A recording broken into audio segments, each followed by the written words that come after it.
Ladies and gentlemen, welcome back to another episode of the Irish Breakdown podcast brought to you by our friends over at FanDuel. Happy Tuesday, everybody. Happy St. Patrick's Day for all of those who celebrate, those Notre Dame fans and people of Irish descent alike. Happy St. Patrick's Day.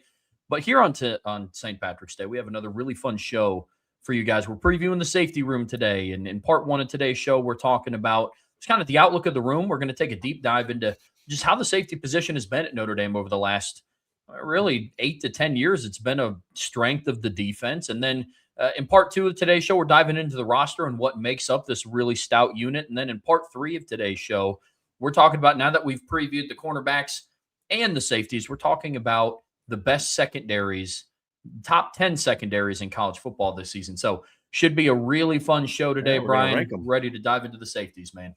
Yeah, and I want to apologize for the late start to everyone.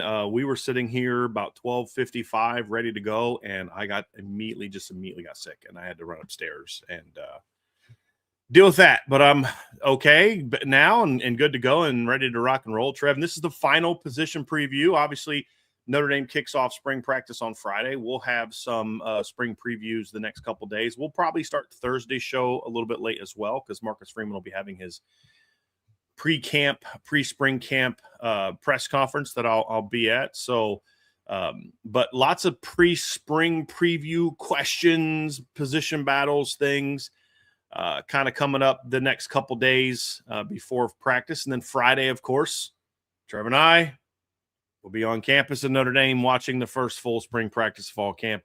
Some questions will get answered that first day, who's where, those type of things. Other things we won't really know until the end of spring. Some other things we won't know until we get to the fall. But it's that time of year, Trev, and I'm certainly excited about it. And as we wrap up these position groups, this is another group it's kind of like, I mean, we're kind of mixing the story or the preview up a little bit today because I feel like a lot of these previews kind of been the same. Very talented group, but, new coach, just this new thing that's kind of going on. And that's certainly true here. But this is a position that has been quietly, surprisingly a strength for Notre Dame for quite some time to varying degrees.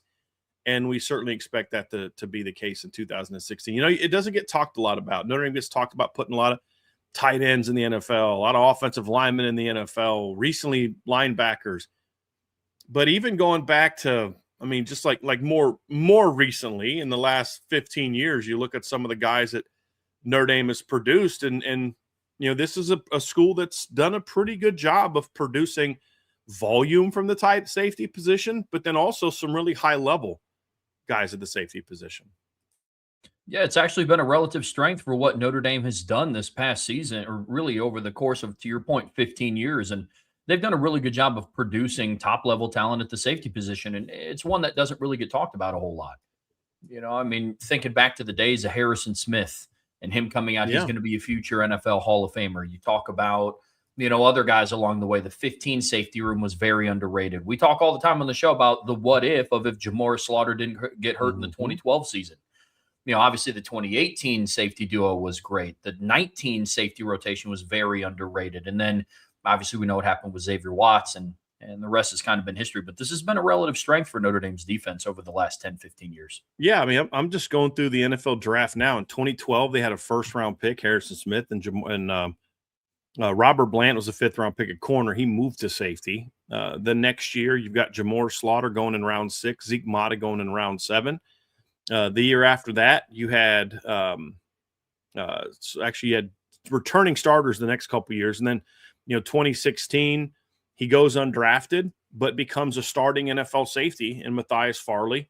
I think Max Redfield and Elijah Shoemate were NFL guys, but were a pretty good safety duo at the next level. And you just kind of go through it, Trev, and it's been a position where, even some corners that Notre Dame has produced have turned out to be,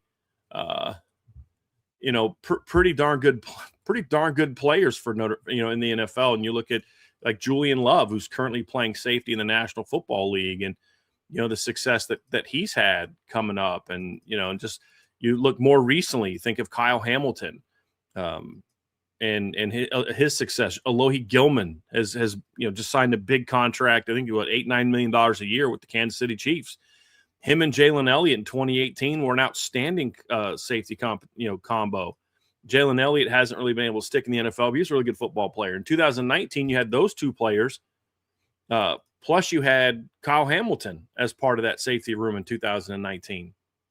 And so, and then, of course, recently we've seen Xavier Watts, who's already making his presence felt in the National Football League, being a third-round draft pick last year and immediately becoming a starter for the Falcons. And I believe he was all-rookie team this past year, led all rookies in the NFL, I think, with 5 interceptions. So it's certainly been a position of strength, not just from a producing in the NFL standpoint, but then also just having some pretty good safety rooms at times.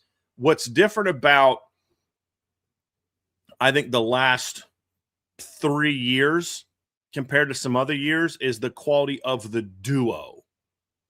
And I think that's something we haven't seen as much. You know, we haven't seen like that duo that was really good at the same time. I think you kind of go back to 2011 and Harrison Smith and Jamor Slaughter and Zeke Mata. And then you go to, 2015, Elijah Shoemate, Max Redfield, Matthias Farley were a pretty good trio. And then you raise the level of play with Jalen Elliott and Alohi Gilman, 2019, those two plus Kyle Hamilton. And then there's a few years where you had like an individually really good player, but not necessarily great units. And then that starts to change in 2024. You have a really strong duo in Adon Schuler and, of course, the All-American Xavier Watts, who was great in 23, but the rest of the room was not great. It was solid. DJ Brown was solid. But, he wasn't what you'd expect to be starting at safety for a team that's competing for a championship. And then also in 2024, Trev, you had, Rod Hurd as the rotation guy, made some really big plays for Notre Dame that year. This season, they didn't start the right group to start the season. Let's be honest about that. The coaches made a mistake and didn't start the right guy in the opener against Miami. But very quickly, starting in week 2 and really taking off in week 3, you have the duo of Adon Schuler and Tay Johnson. It took some time for that duo to really kind of get there as they were all learning a new defense.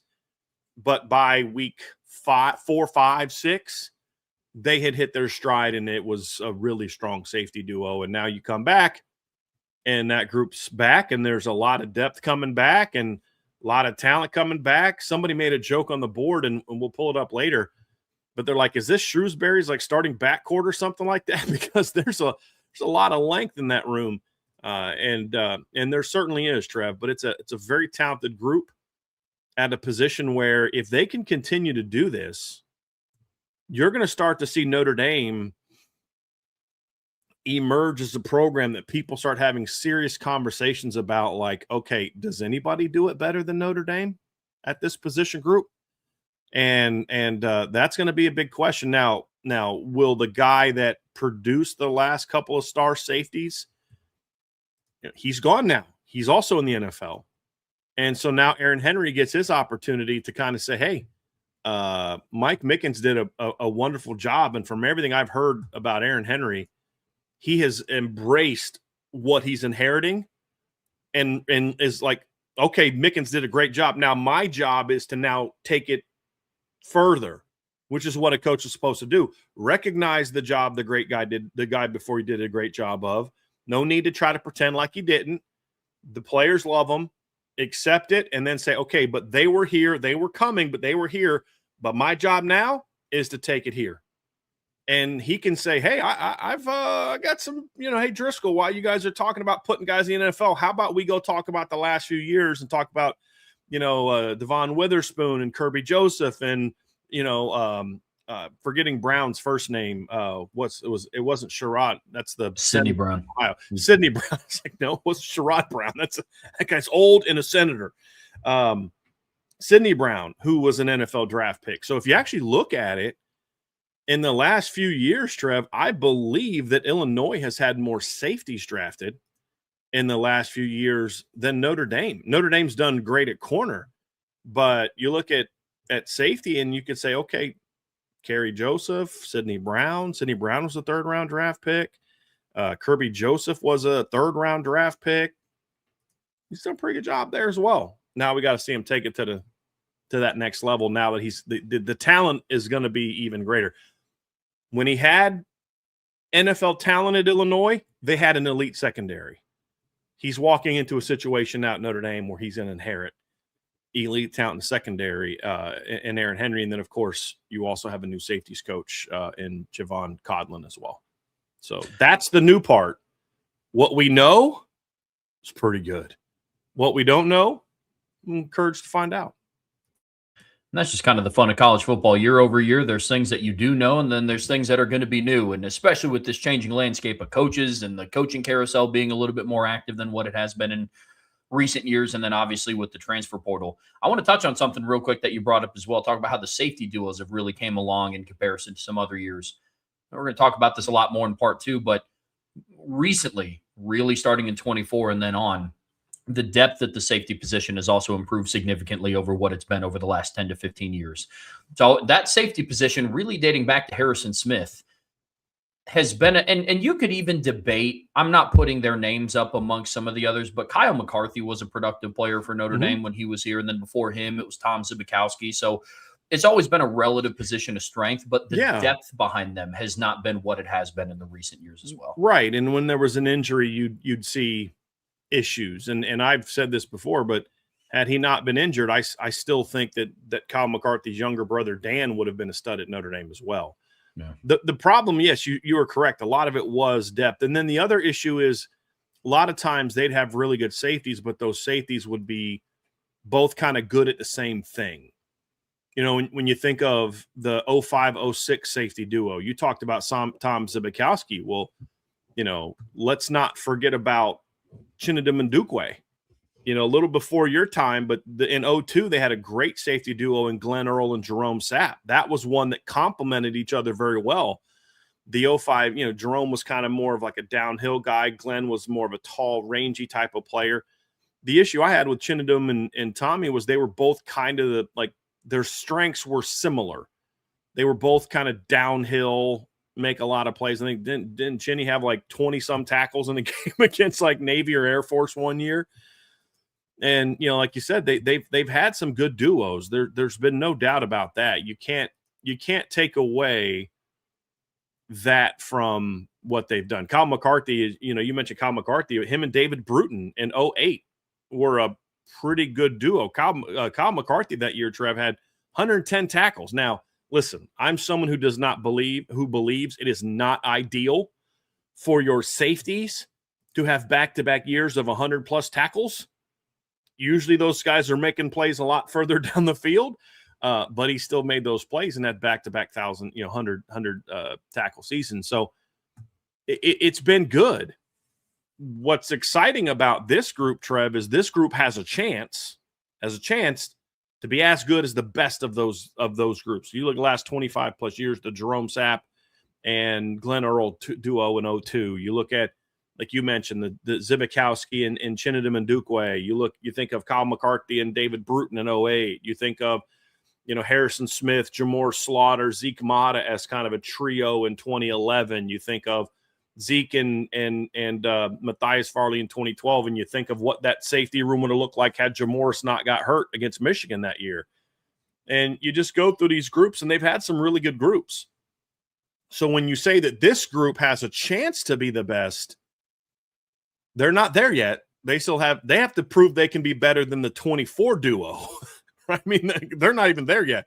They've got a chance to be as good, if not better, than all those groups. But the difference is, as you mentioned earlier, the depth of this group is really good. It's not quite like it is at some other positions where you could say, okay, like we talk about linebacker. Okay, let's just say that Drake Bowen and Jaden Ausberry, your starting linebackers, they missed the team bus on the way to the Purdue game. So you've got to start Madden Faramo. You got to start Kingston, Jalen Sneed, and Madden Faramo works in.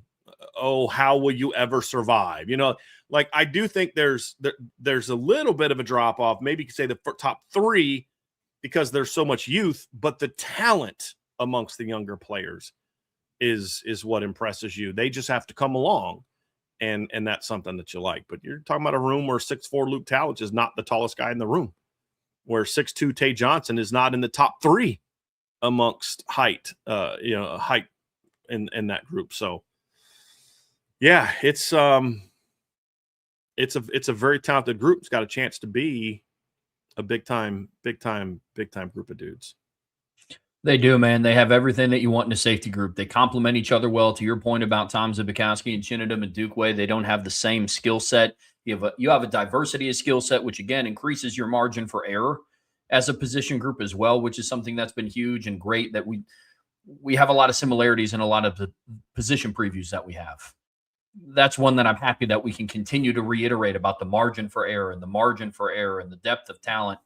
And it's long, it's rangy, it's very fast, and I don't know if you're Aaron Henry, if there's a better situation that you can walk into. There's a reason why he went from being the defensive coordinator at Illinois to being the co-defensive coordinator and defensive backs coach at Notre Dame. And it's not because he cares about titles or not. Or that he was being let go at Illinois, exactly.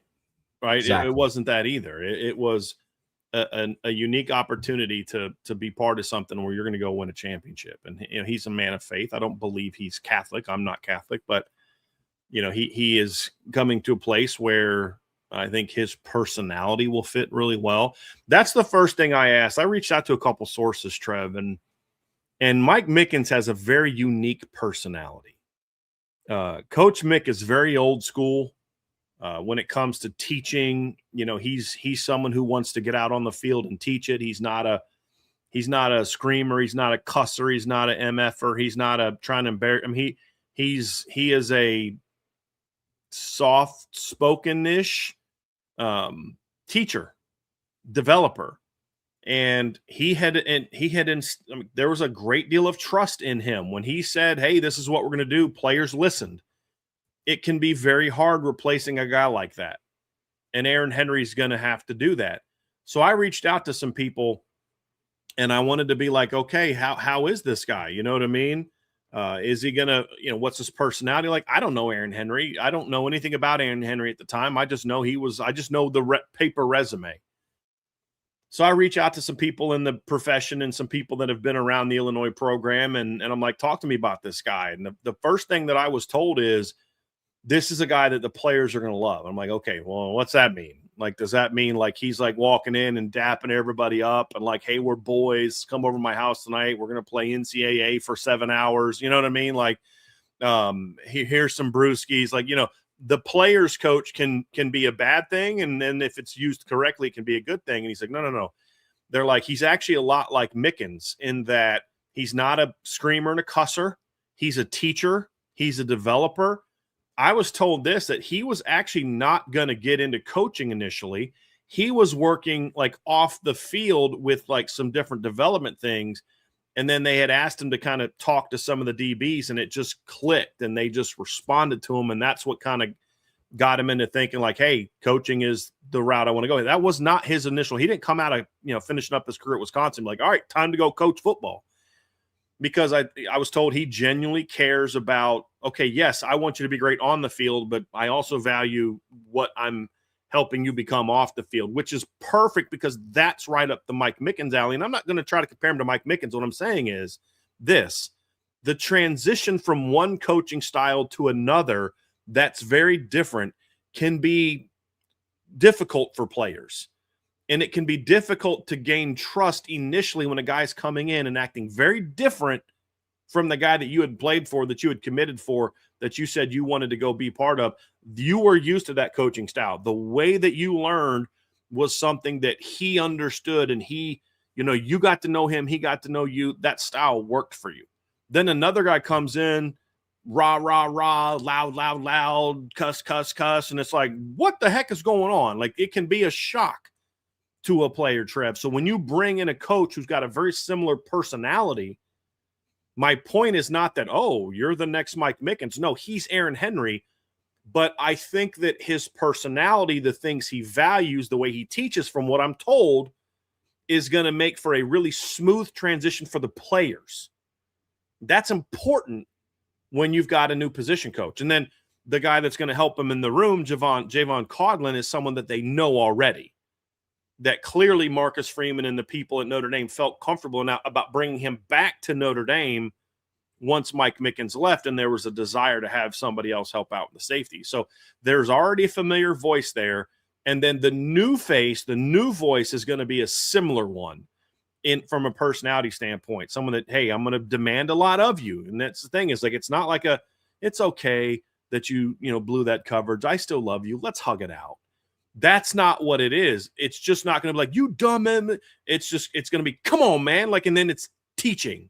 Here we go. And I think that's going to allow the players to quickly adjust to Aaron Henry, because they don't have to be like, okay, I got to get used to this, man. Like, if you go from like Jeff Quinn to Harry Heastand from 21 to 22, like, dude, that is a completely different universe as far as coaches in everything, verbiage, technique, volume, like all of it is very different. This is going to be a smoother transition, and I think that's important to point out.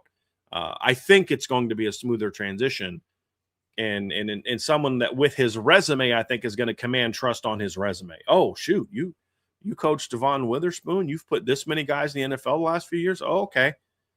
Like, all right, we'll listen to you. And then you don't come in the room bad-mouthing Mike Mickens and all that. And there was one thing Aaron Henry said in his press conference, Trev, that I thought said a lot about him. He talked about how he called Mike Mickens, which I thought was that's in the coaching world, that's a sign of respect. When you admit publicly that I reached out to the guy that was here before me, that's saying, hey, I'm trying to build a bridge between me and him. I'm not trying to burn the thing down and say, hey, I'm here now. Screw what happened before. But the question, what was the question he said he asked the players? He asked Mike Mickens. Not, hey, is this guy good in zone or man? He said, how do they learn? Going through each player, how does he learn? How does he learn? That said a lot to me, like, okay, this guy gets it. This guy understands what he needs to know from Mike Mickens. The film can tell him if Ethan Long has a good back pedal or not, or if Brandon Logan can flip his hips or not, or if Christian Gray can do this, or Leonard Moore can do. He can pop in the film. He's got not only game film but all the practice film available to see that. What he needs help with is I don't have 4 years of a relationship with Tay Johnson, 5 years really, because they started recruiting Tay when he was a rising junior. He's now a rising junior in college. Mickens had a long relationship with him. He had a long relationship with Adon Schuler and Christian Gray and Leonard Moore. He knows them. I don't have that if I'm Aaron Henry. Some of these kids he's recruited, but most of them he hasn't. I don't know what makes this kid tick. So let me reach out to the guy that does for that. And I think that said something to me like, okay, I think this guy gets it.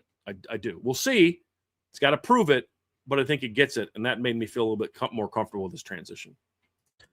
It did with me as well. I mean, look, stepping into the shoes that Mike Mickens left vacant is not a job that I envy anybody to have. Yeah, it's kind of like the same thing on a smaller scale. It's like who takes over after Nick Saban at Alabama. Nick Saban set the standard of winning in a football program. Mike Mickens set the standard of what an elite defensive back room looks like in every sense of the word. I mean, it's how to recruit it, how to develop it, how to put it on the field, how to make in-game adjustments. He was the defensive pass game coordinator. And when he got elected to that role, promoted to that role, I don't think it's a coincidence that Notre Dame ended up having one of the best secondaries in college football over the last couple of seasons. But there are a lot of similarities because like we've said before, Notre Dame is in a little bit of they're an interesting spot compared to where they were at last year. Going into 2025, they returned every single defensive assistant and had a new coordinator. This year, it's the exact opposite story. They returned their coordinator, and they have all new defensive assistants. Now, one thing that we said about Brian Jean-Marie and about Charlie Partridge was that they do still have tasks at hand, despite walking into extremely talented rooms, and it's all to varying degrees. For Aaron Henry, it would be very easy for any coach, and this isn't specific to Aaron Henry because we're going to have to wait until this Friday to really see how he coaches out on the field. But any coach could walk into a room and see that they have a Leonard Moore, they have a Tay Johnson, they have an Adon Schuler, a Christian Gray, an Ethan Long, a Joey O'Brien, be like, I guess I'll just keep on keeping on. Challenge, right. Yeah. But there is a task at hand here for him, and it starts with continuing the veterans on the right. Because you're going to have to coach Adon Schuler differently than what you're going to have to do with Brandon Logan. Yeah. And this really includes Aaron Henry. It includes Javon Codlin, who's technically now considered the safeties coach. Aaron Henry is going to oversee the entire secondary, but I think Coach Codlin is going to be involved with the safeties. And, like he's learning as a coach too. I mean, he spent time working with the D-line last year, as he's trying to develop as a position coach. He got hired at North Texas this offseason and came back. So like there's a learning curve there. And for Aaron Henry, it's like, okay, how much do we give him? And then him earning more and more of that trust that he can kind of go do it more. So, and then you've got Andy, I think it's Andy Buh, I think is how you say his last name, but he was there working with safeties last year as well. Chris Ash also is a former safeties coach. So you have a lot of people that can be responsible for it, Trev. But like you said, the main goal, the primary number one responsibility is how do you get the returning vets? And that's like you mentioned, it's Don Schuler, it's Tay Johnson, and it's Luke Talich. How do you get them to take that next step as players?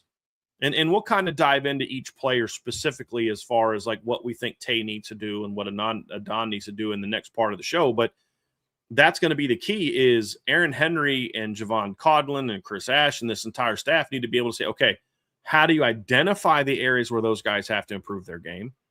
How do you teach it to them in a way where it really sinks in? And then get them to kind of buy into what you're trying to do. I mean, Chris Ash is the most senior guy in that room now as far as time at Notre Dame. Like, that's a very different animal. Marcus Freeman made an interesting comment about that in his interview with Greg McElroy.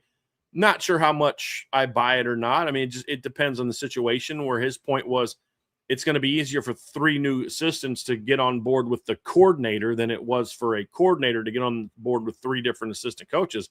And I think the fact that they're all gone now kind of does speak a little bit to that. That part I don't necessarily disagree with, but it's like, okay, now you have 3 new coaches that got to get to know the coordinator. How's that going to go? But the biggest thing is Don Schuler and Tay Johnson, based on how they played the last 8 games of last year, one of the 5 to 6 best safety tandems in college football coming back. Would you agree with that? Yeah. But to be the top group or one of the top 2 to 3 groups, if not numero uno, that's going to require an improved level of play. That's going to be a little bit more challenging for Aaron Henry and Javon Codlin than it would have been for Mike Mickens, who was with them every single day evaluating those players. But that's their responsibility. Primary number one, get those vets to take their game to another level. One of the best ways that you can do that, and I would also say that another big task at hand for the safeties specifically in terms of coaching, is streamlining communication. That's going to be something that's huge for this group. Brian, I think back to the times that you talked about how there'd be years on the offensive side of the ball where Mike Sanford was telling the quarterbacks one thing, and then Mike Denbrock was telling them another thing, and then Brian Kelly was telling them another thing. Streamlining communication and making sure that they're receiving the same message from the top down has to be really important with this, because you have Chris Ash, who has spent time with safeties, and Aaron Henry's new to the room, and Javon Codlin is new to being permanently with the safeties. Streamlining communication, and especially with the veteran development and Tay Johnson and Don Schuler, the communication has to be sound from defensive coordinator down to Javon Codlin down to Andy Buh. That is a phenomenal point, Trev. With all those different voices, they've all got to be singing the same tune. 100%. That's an absolutely great point. The next thing they then have to do is, the one concern I have about safety is this, Trev. It's a very talented room, top to bottom, but the number at the bottom is not as big as I would want it to be. And there's a big gap in, you've got a senior, 2 seniors and a junior coming back in the rotation, and then it's 2 sophomores and a freshman. 2 sophomores and kind of 2 freshmen, because I think that Nick Reddish is still probably projected to be more of a nickel, but he's a guy that could play safety. None of them have played a meaningful down of football. I mean, Ethan Long looked good in the Syracuse game last year, but none of those snaps were meaningful. He didn't get into third quarter, and that game was over by the end of the first quarter. That game was over before the offense took a snap, but it was really over by halftime.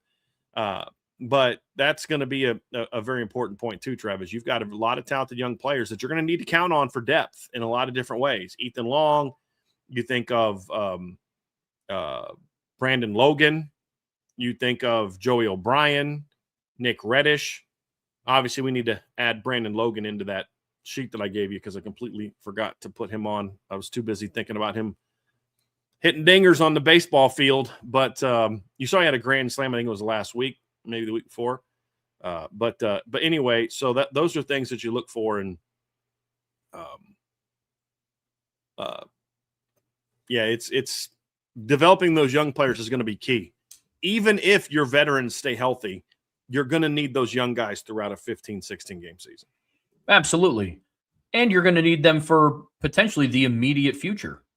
I mean, who knows what happens with Adon Schuler? Luke Talich is out of eligibility. So at the bare minimum, you're going to need somebody to step up into that third safety rotation slot, playing out a scenario like both Adon and Tay come back for 2027. And both of those guys have the opportunity to leave, but you're going to need them. I mean, we talk a lot about Notre Dame reaching its ultimate goal. But I talked yesterday about how now on FanDuel, they're no longer the number one odds. And now they're no longer tied for third. Now they're just solely in third because now it goes Ohio State, then Texas at plus 700, and then Notre Dame at plus 750.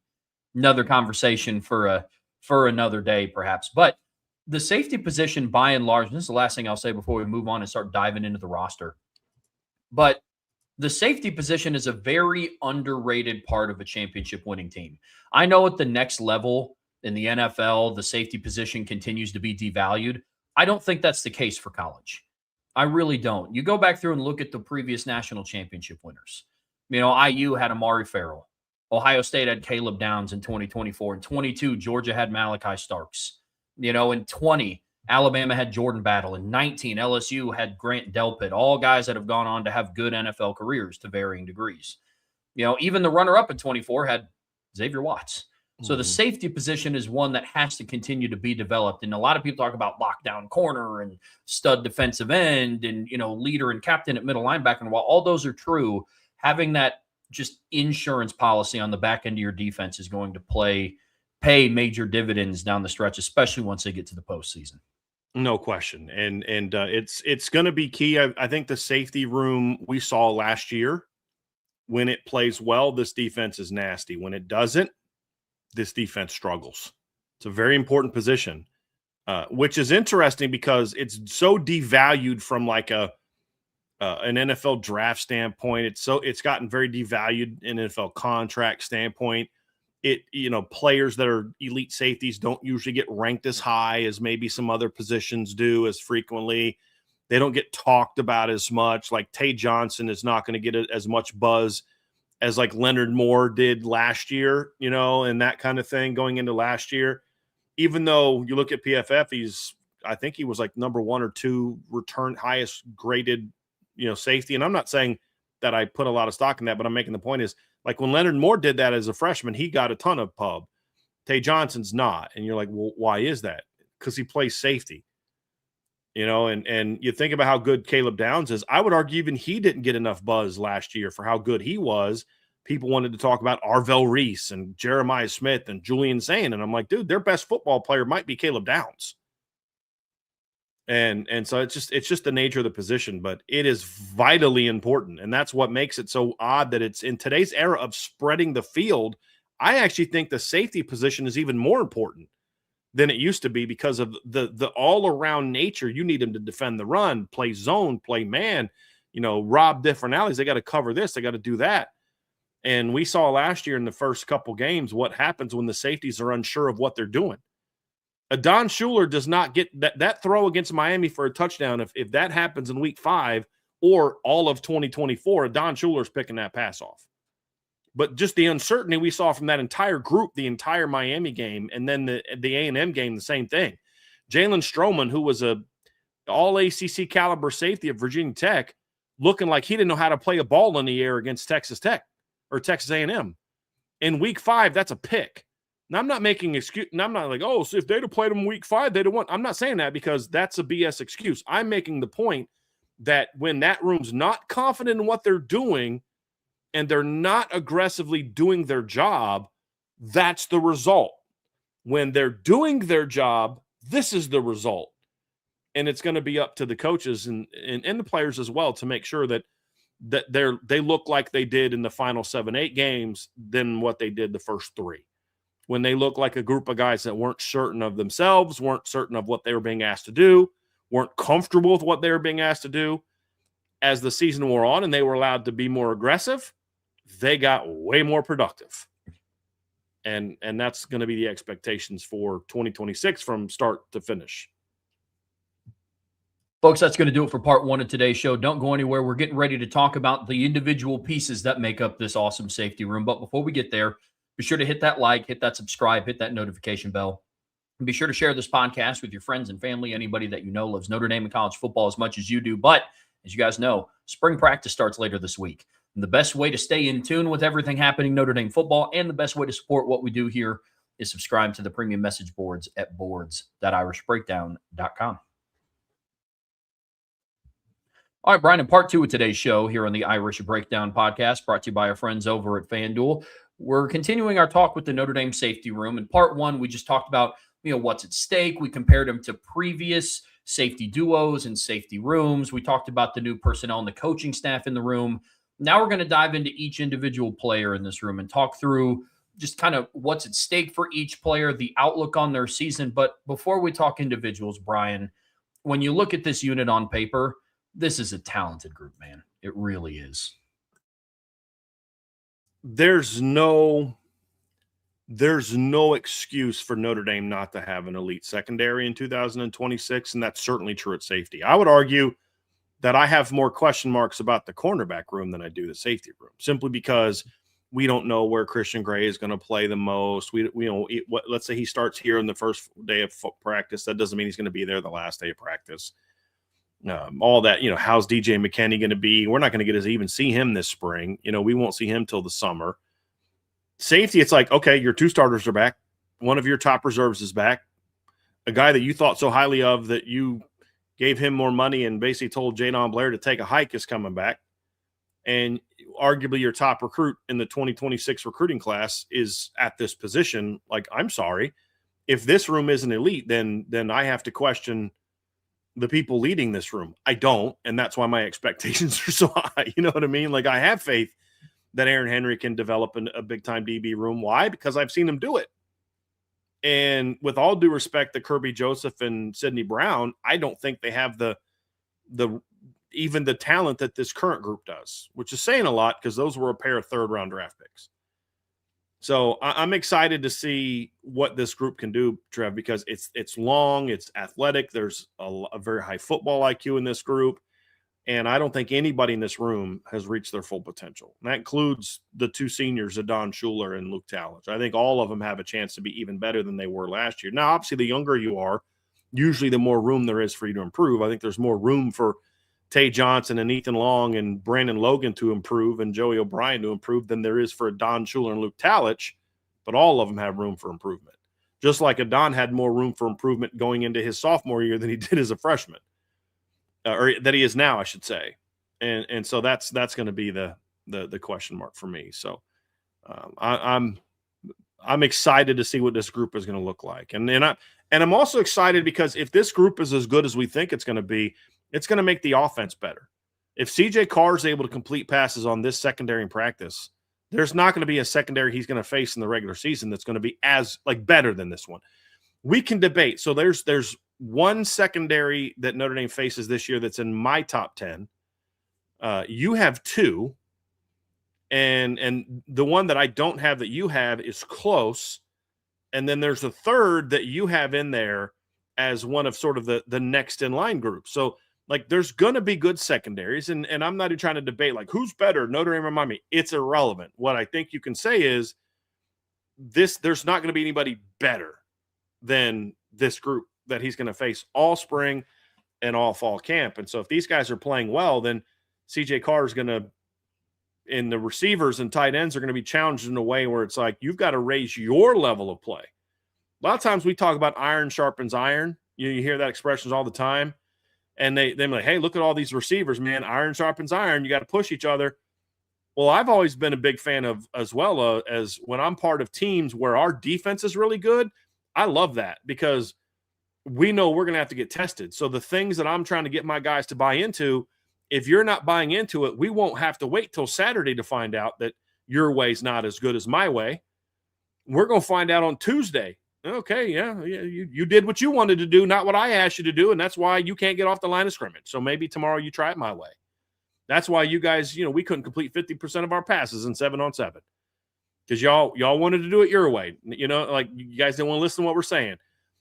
That's kind of how I felt as an offensive coach. Like I love it when they're battling us. And so if you're Mike Brown and you're Mike Denbrock and you're Gino Gaduli and you're looking, Harris Biven coach working with tight ends, and you're like, dude, like this is great because our guys are going to have, if they want to be able to be successful against Oregon and Texas and Ohio State, they got to learn to be good against the group they're playing on Tuesday.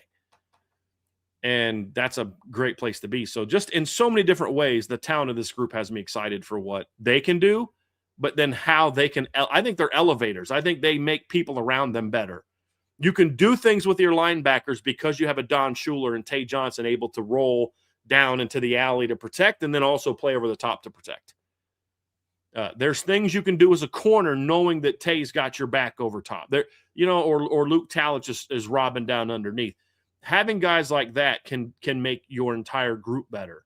And then when you stick it with the number one cornerback and coming back in the country, like that's why you have to understand why Notre Dame fans are so excited about this duo. Because I believe as a pair, I believe Adon and Tay, who have a combined 3 seasons of starts under their belt, believe they've combined for over 10 interceptions, right?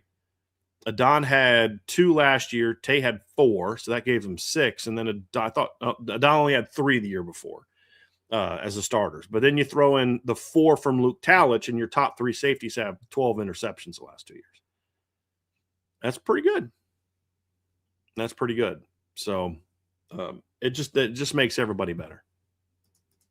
Yeah, I would say that production is pretty decent. I'm with you. The talent in this room is exceptional. It makes everybody around them better. The interesting thing about this group is that the depth is a question, despite them having probably the most confidence in, I probably, outside of the linebacker group, have the most confidence in the starting duo of Adon Schuler and Tay Johnson over any other starting duo on defense. But I also have the most questions about the depth in this room because unlike the linebacking core, if Drake Bowen gets hurt, you slide in Kingston or you slide in Madden. If, Jay Nosberry gets banged up, you slide in Kingston, you slide in Madden, you slide in Jalen Sneed. Whereas at the safety position, it's like, okay, once I love how you said Madden and Kingston for both spots because that's so true. It really is. Yeah, man, it's crazy.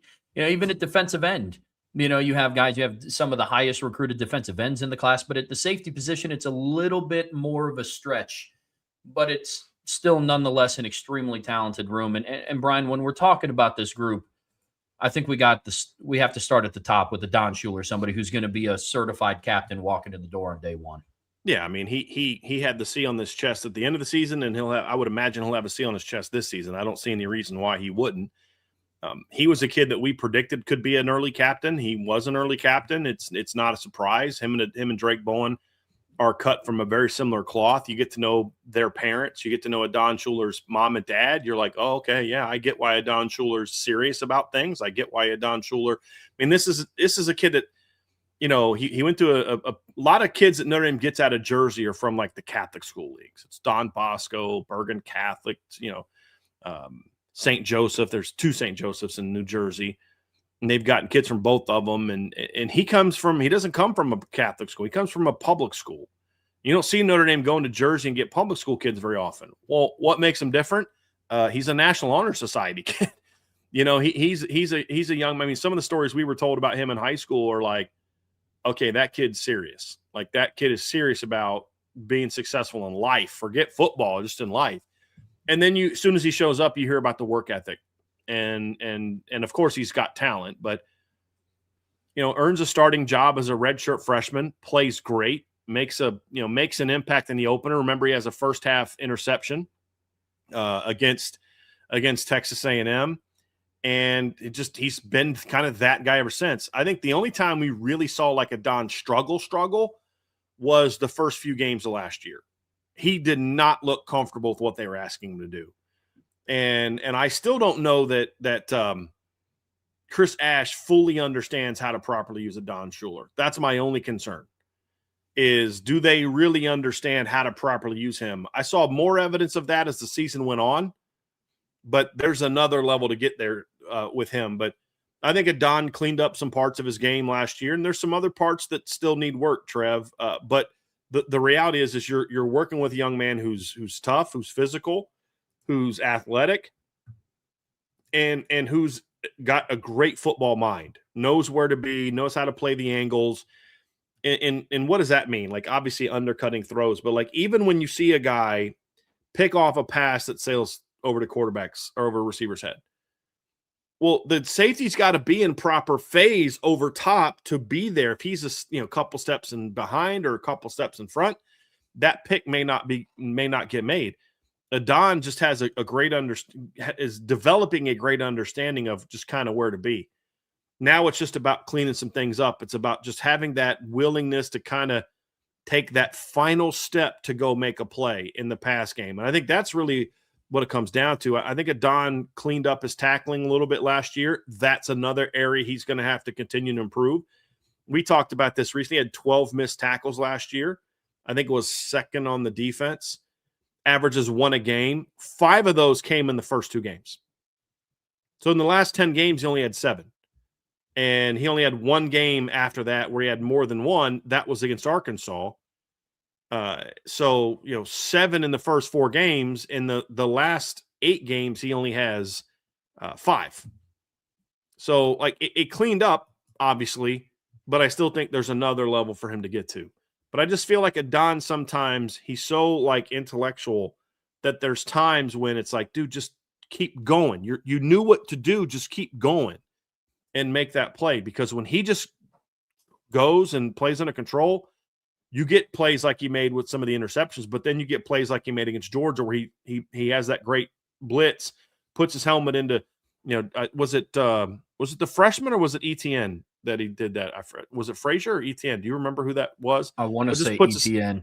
Puts his helmet on the football, knocks it out with Georgia driving, and Jaden Osbury recovers it.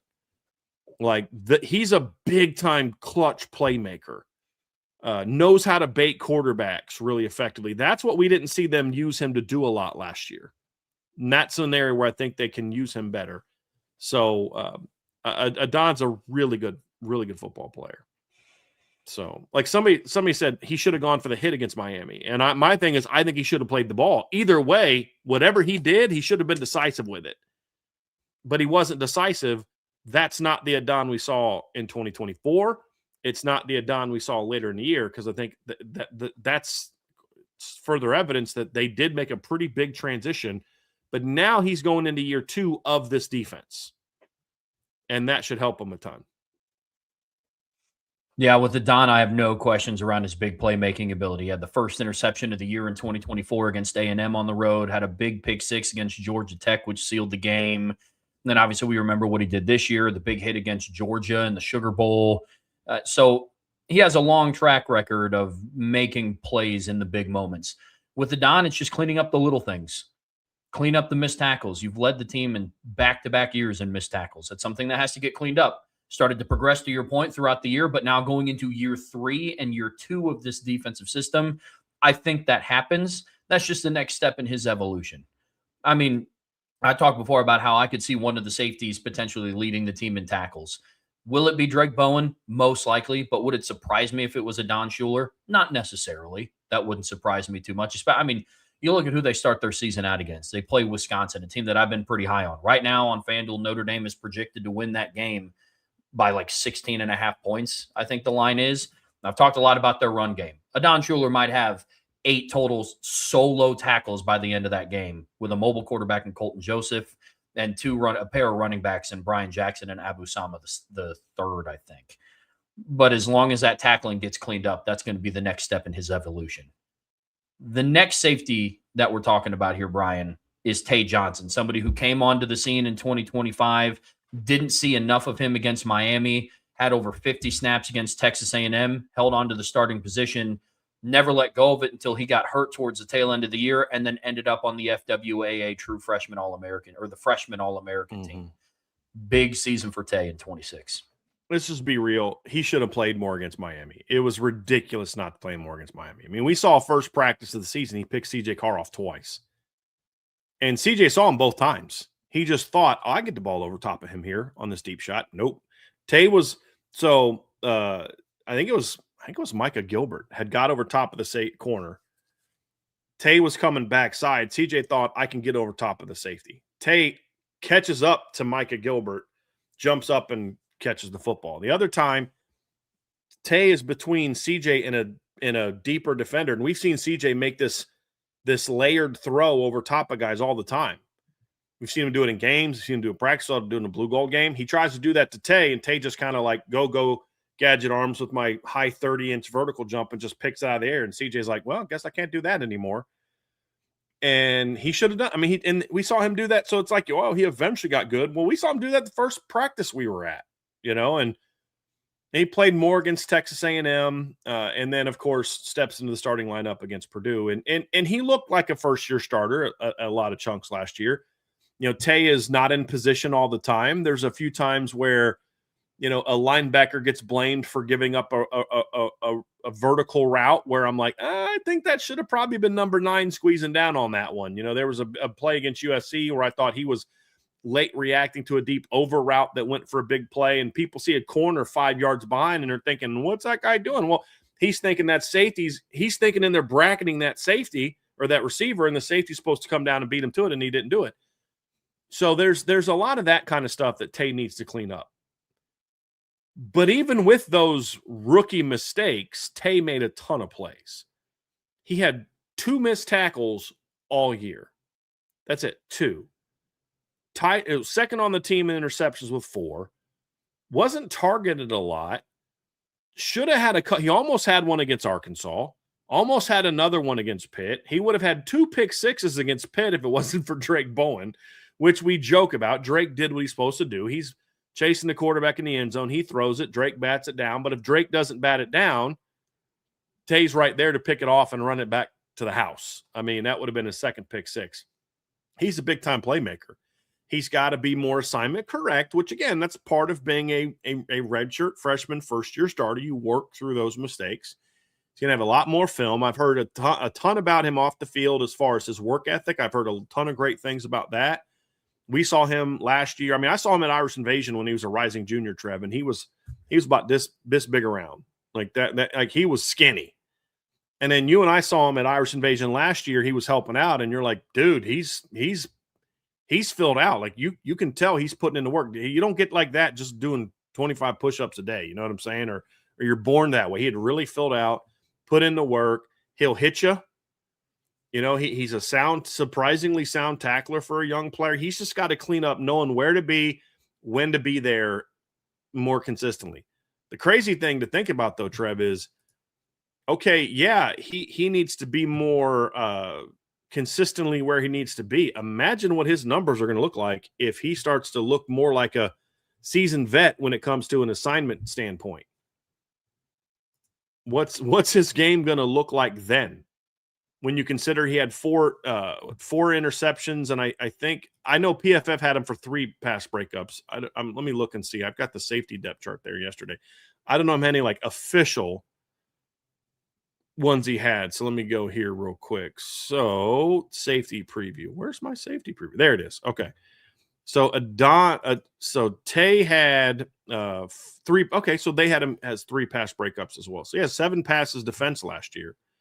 But what's impressive is he did that, and he was only targeted 17 times all year. So I'm still trying to figure out how that math makes sense, unless they count some of his interceptions as he wasn't targeted.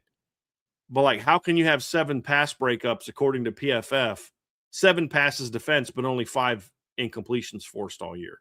So I would imagine a couple of those are balls where he wasn't considered in coverage, which is fair. Like the one against BC, he wasn't covering the guy the ball was being thrown to.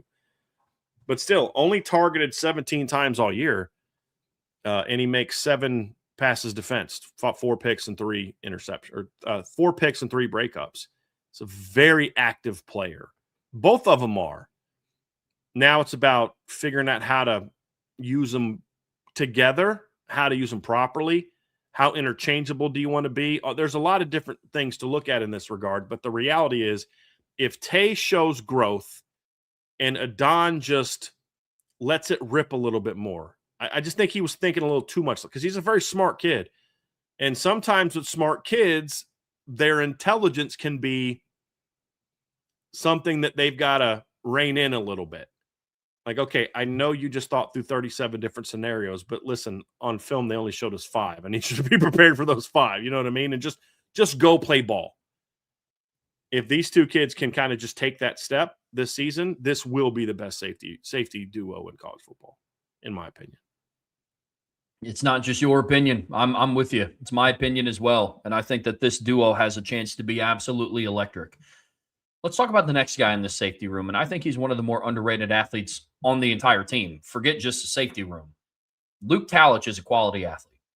And there's a reason why he consistently has made impactful plays in both special teams and on defense over the last couple seasons, despite being in a room with Adon Schuler and in 24 Xavier Watts, and now Tay Johnson comes along. Luke Talich has still found a way to be in the safety rotation, despite them bringing in 2 transfer portal safeties the last 2 years in Jalen Stroman and Rod Hurd. So he's a very underrated player for this defense and kind of like their insurance policy on the back end. It's last dance for Luke Talich. I'm excited to see what he can do. It'd be nice if they passed that 5-for-5 rule before his career's over. Get another year of Luke Talich. But no, look, Luke is such an important piece to this defense, Trev. He can do a lot of different things. He can play both safety positions. He's a kid that can kind of come down in the box in like nickel and dime situations and be like a rangy tackler. He's not a guy you're going to be like, oh, he could, put 10 pounds on him and move him to linebacker. Like, no, he can run like a safety. Leave him at safety. I still think people are remember the run against Florida State where he kind of stumbles out of the gate and never kind of gets his full gait going. Even then, he's faster than you think he is because he's really long-legged and he doesn't look as fast. But like this kid can flat out run. Very rangy, good tackler. With Luke, it's really about, does Luke believe he's as good as he is? That's the thing I've been told the last couple of years from some of my sources around the program is like, no, we think Luke is very good.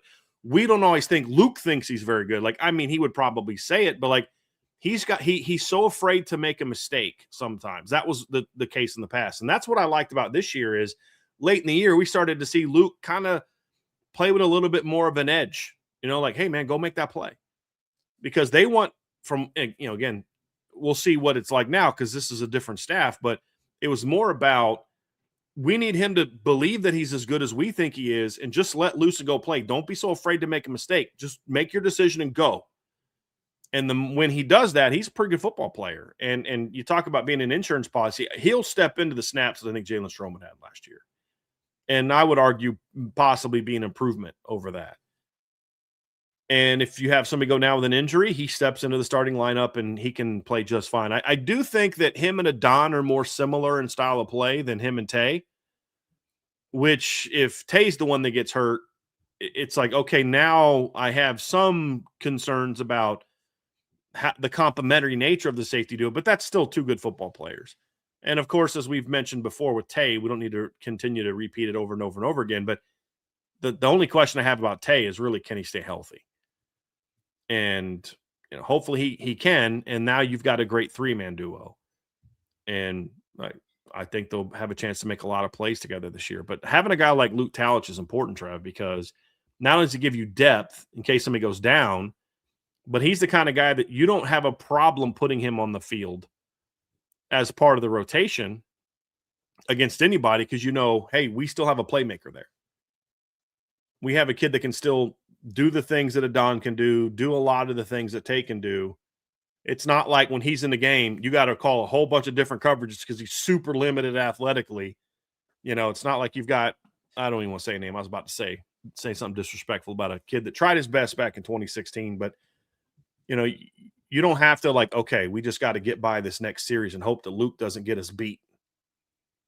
You don't have to have that mentality. You have to coach to his specific strengths with your calls, but you don't have to like protect them for a series until Tay gets his breather or Don gets his breather.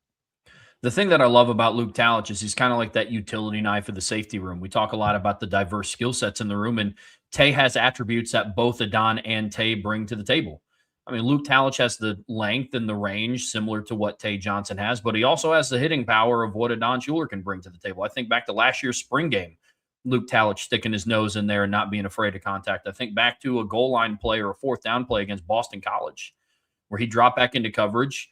Grayson James thought he could float a ball over 6'4" Luke Talich, dove backwards, made a play on the ball, stopped their drive. So he brings a little bit of that aspect. Now, he doesn't do it to the degree of what Adon and Tay do it. That's why I think he's a great complementary weapon.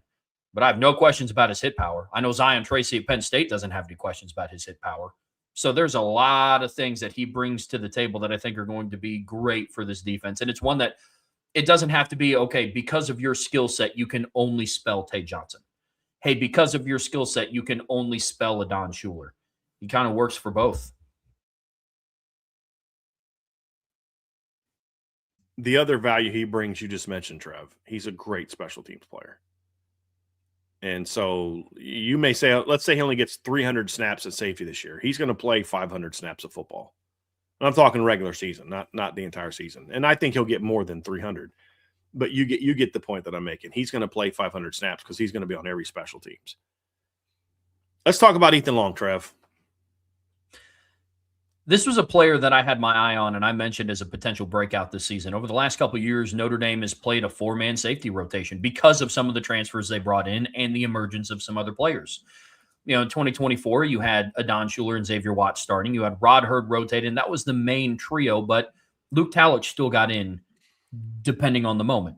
This past season especially, we saw a four-man safety rotation. Now, Mike Mickens is gone. That's going to be up to Aaron Henry and Chris Ash, so we'll see. But Chris Ash remaining as a defensive coordinator and seeing how effective a four-man safety rotation was at times, I think could play a factor. Ethan Long impressed me during his time on the field against Syracuse. To your point earlier, they thought highly enough of him to bring him back to make sure that he was a part of the 2026 roster. He has range. He's in between 6'2", 6'3". I know depending on, I guess, whoever's doing the measurements for Notre Dame's roster, that is subject to change between their winter roster, their spring roster, their summer, and then their fall roster. But he's somewhere in between 6'2" and 6'3". He has good instincts for what I saw on the field as a true freshman. But he is going to be battling it out with some other players that we're getting ready to talk about for that fourth spot in that safety rotation. So it's not necessarily just for depth if, you know, guy A, guy B, and maybe guy C gets banged up. He could actually see some meaningful minutes going into his redshirt freshman season. I'm interested to see what Tay Johnson looks like this year. I think you want Ethan Long to be that guy, right? I think you want Ethan Long to force himself into the rotation where maybe he has the kind of role that Luke Talich had last year. Dime player, fourth safety, comes in, gets a couple hundred snaps, where, yes, Luke can sub Tay, Luke can sub Adon, but the more you can fit, like there's some interchangeable parts to the two safety positions, but there is a difference between the boundary and the field. There is. Otherwise, they wouldn't choose to play them field and boundary the way that they do. There are some differences. And you have guys at certain positions for a reason. And if Ethan can kind of step into that role and say, hey, coach, I can handle this position. I can handle the boundary, or I can handle the field. Like last year, he was boundary, Luke was field. Maybe they change that this year. I'm not sure. We'll see how that goes. But you want a guy that can say, hey, coach, you have to play me. Not like walk into the office and says, coach, you have to play me, but a guy that tells you that with his pads when you're watching practice film. Like, man, this kid just makes a lot of plays. Because good coaches chart all that. They chart all that stuff, man. Like, hey, this guy's doing well here. He's not doing well there. All this kind of stuff. You got to figure that out. And you want him to force himself into the rotation. You want to make it really hard for Joey O'Brien to battle to get into the rotation. That's ultimately what you want. And Ethan's got that. I mean, we saw what he did against Syracuse. He picks a pass off early. Didn't he? Did he run the first one back for a pick six and didn't it get called back? He ran it back. Yes. Or did he just – yeah, that's what I thought. Then the second one he picks off and, gets another one in that game. First one got overruled. Long, rangy kid. Here's a cool story. So I'll give you guys a little insight now that the time has passed. When Ethan first showed up on campus, there were doubters at Notre Dame. Like, It's like, I don't know. He's kind of skinny. Doesn't really do this. He doesn't. There was a lot of like, I'm not sure. I'm like, dude, like early on. By the time we got to the fall, and I'm talking to somebody at Notre Dame about Ethan Long, I said, hold on, are you talking about Ethan Long? I did literally interrupted the guy and was like, I want to make sure that I asked you the right name. Like that, because sometimes like Trev, at the end of what you were talking about, you said Tay Johnson to Ethan Long. I say the wrong name. Like we do that all the time. It happens, right? Because you know what you're thinking, but sometimes your mouth gets us. So I wanted to make sure I said the right name to him. I said, "Are you talking about Ethan Long?" He goes, "Yeah," and then starts going on again. And I'm like, I literally said to him, I said, "Well, hold on, you said this," and he's like, "Yeah, I know. The kid is like, he's not the same kid. Like it's the work he put in and." That gets in the weight room, competes, he's in studying, he's doing all these things. It's like he's completely changed his game in a semester. And you're like, all right, cool. And then he just rises. Because remember last spring, it was Jadon Blair that was getting all the first team reps as the freshman safety. He was the one making all the plays. By the time we got to the beginning of the season, Ethan Long had passed Jadon up and had really impressed. So you love the work that he put in to get here. And I think what's happened is he's kind of really gotten into a Division I weight program. I think because he was very young looking, like he had a baby face and looked like he'd barely hit puberty. Like, I don't know, does Ethan shave? Like that's how he looked when he first got up to Notre Dame. And I think as his body's maturing, he really gets into that like big time D1 football program. I think his athleticism took a jump. Because the things that they were concerned about, explosiveness, range, things like that in like January, February, and March were no longer things that they were mentioning as negatives by the time we got to April, August. That's a real quick jump.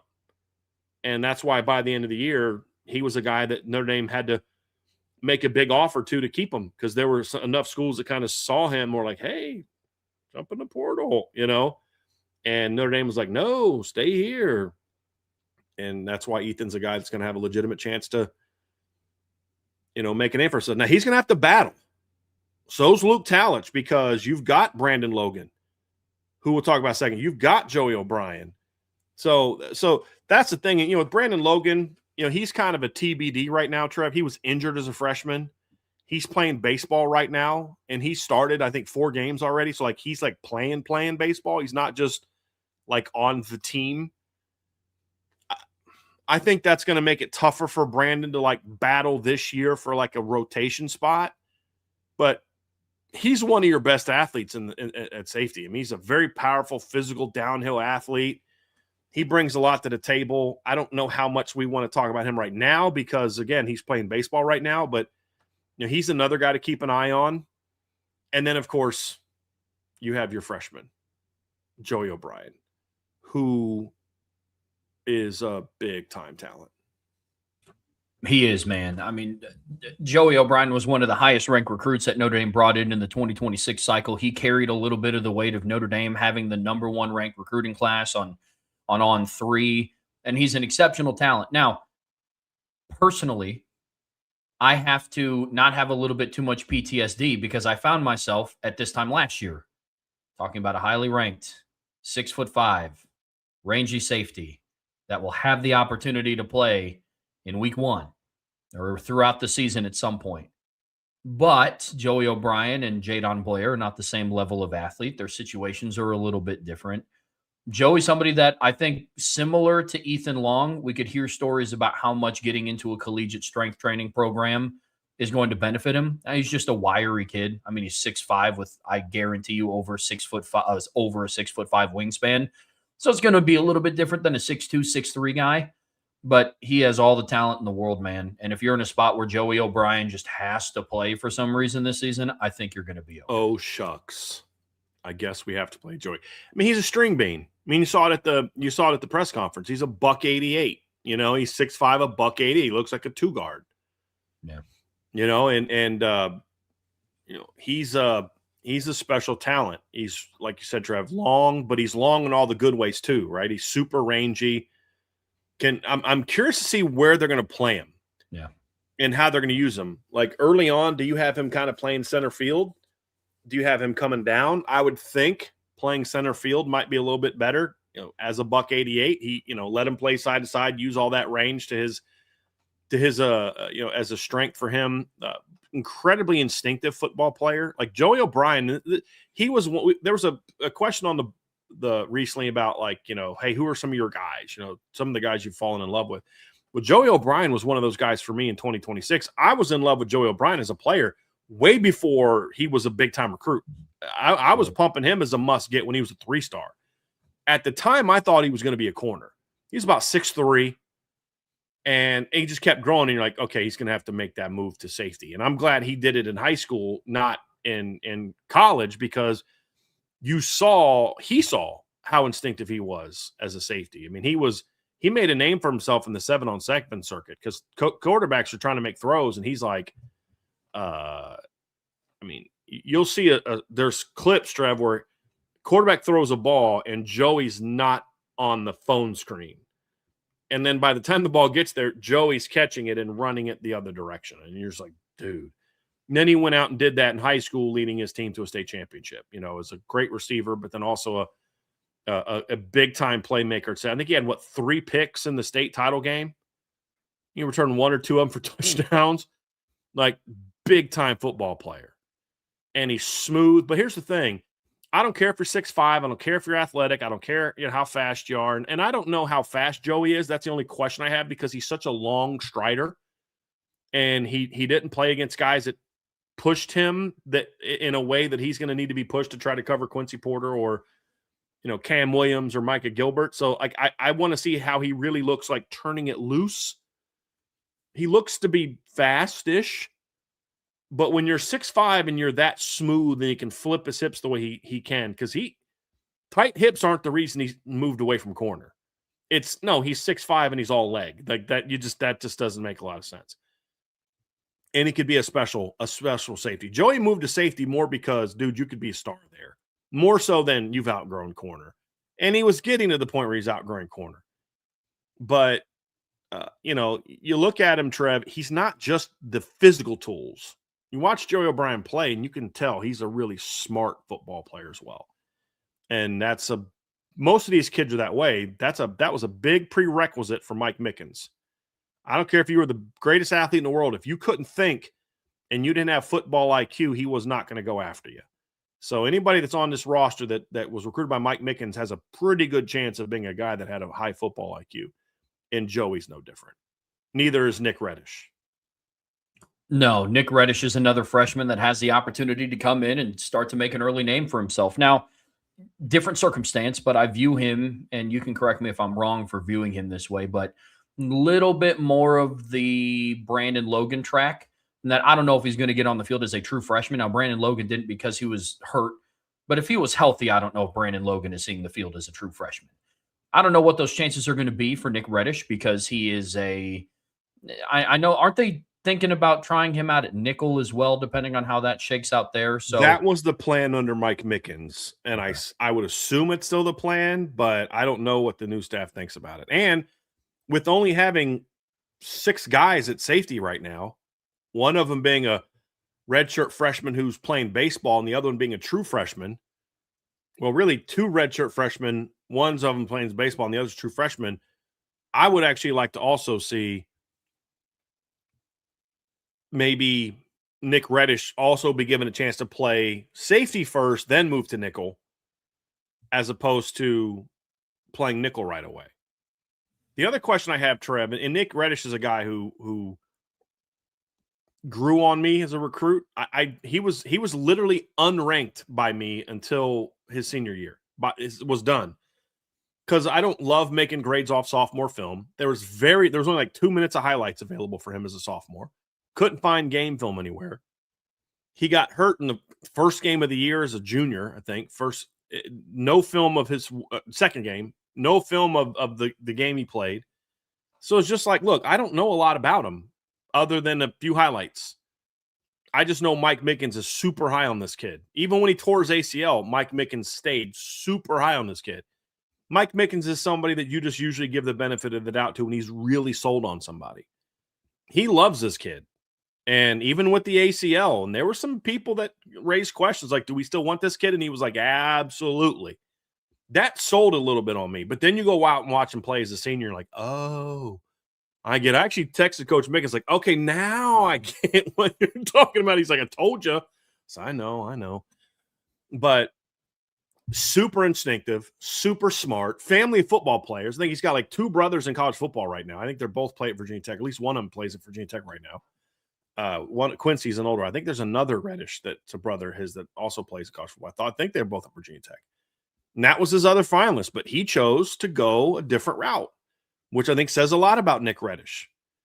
But really smart, really super instinctive football player. He'll hit for his size.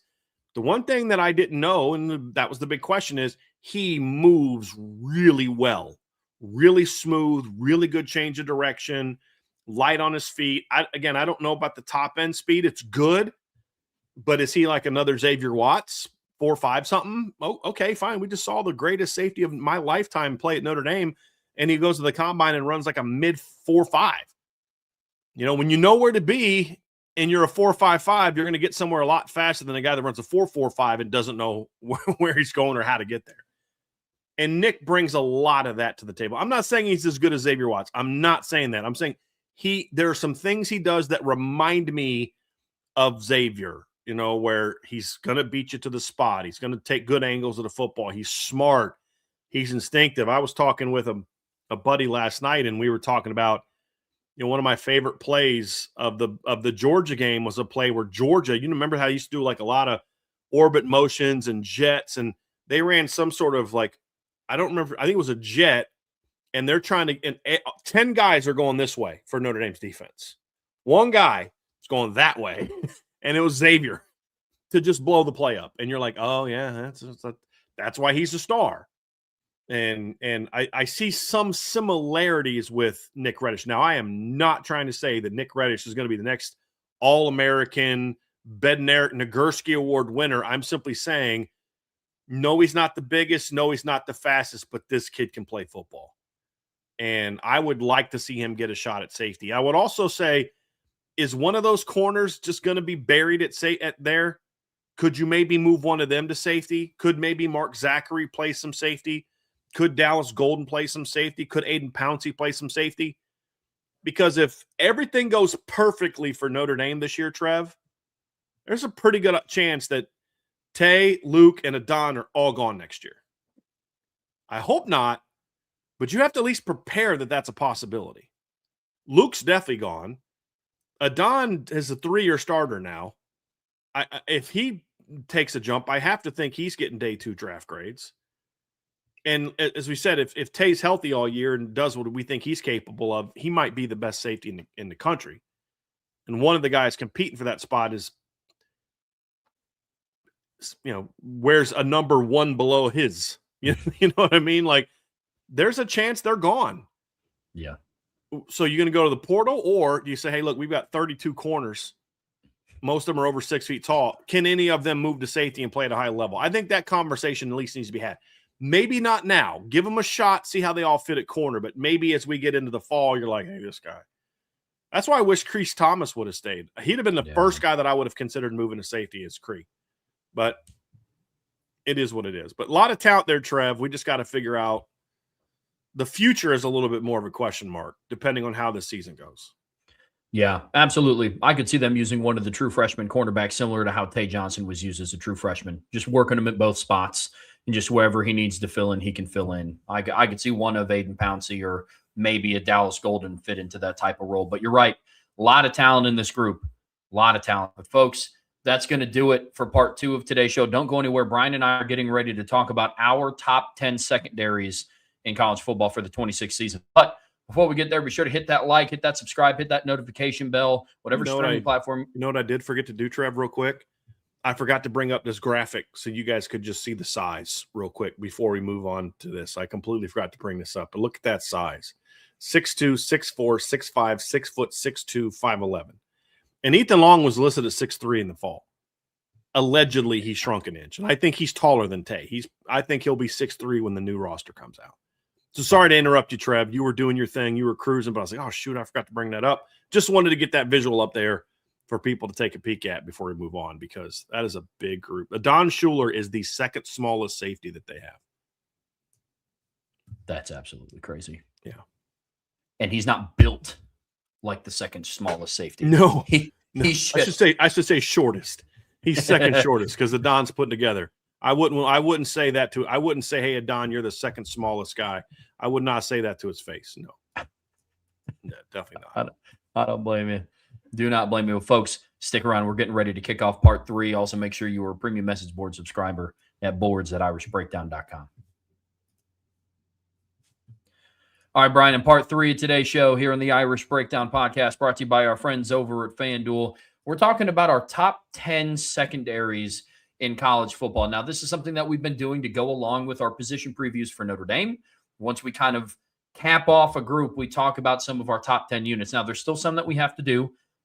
Thankfully, we have an entire offseason, almost an entire offseason left of time for us to get through a lot of those rankings. But today, we're focusing on the top 10 secondaries now that we've talked about Notre Dame's cornerback room and their safety room. And this was a fun list to put together.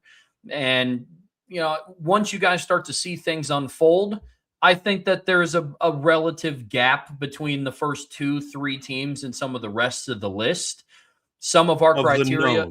Yes. Of the nose. Yes. Yep. Some of our criteria was different. Like any list that Brian and I put together, we have some identical similarities in our list, and we also have some that are pretty different, give or take a couple of margins here. So, Brian, before we kind of dive into this list, what was some of your criteria in putting your top 10 together? So to me, it is a projection of what I think of what we know right now, projecting what will be the best. Meaning what we know right now is I can't project that some kid who never played for somebody is going to go out and be a star this year. I could have predicted that Tay Johnson was going to be a pretty good player. I don't know that, like, there's other times where it's like a guy breaks out and you're like, yeah, I didn't see that one coming. Or, there's so like this transfer from a school that, like, here's Notre Dame's had an example like this. Who going into 2022, we talked about how Javonte Jean-Baptiste can really help Notre Dame. But honestly, like, who thought he was going to be a double-digit tackle for loss guy going into 2023? Like, we knew he was going to help Notre Dame. We knew he was going to be a player, but did we really know that he was going to be like what he was? No, I don't think that's fair. I don't think you can honestly in good conscience say that, Trev. I don't know that you can say that. And so those are the kind of guys that you can't really project. So there's always going to be some of that. Somebody gets injured that we don't see coming right now. So this is a projecting of who do I think is going to be the most impactful secondary rooms. That includes like knowns and unknowns. That looks more at, okay, here's where I think you are. Here's what you landed. Here's who's stepping into lineups, maybe projecting what certain guys are going to do. Looking at it that way and just saying, hey, here's who I think the best groups are. And some of this will change. We may redo rankings in the summer if spring things happen that kind of like, oh, wow, that kid stepped up. And we're not going to redo it just to do it. We'll give our top 10 list. And if it's like, dude, it's still the same, we won't do another show on it, and we may do some written stuff on it. But it's really just about, ranking the best. And best to me includes you've got to have some known commodities.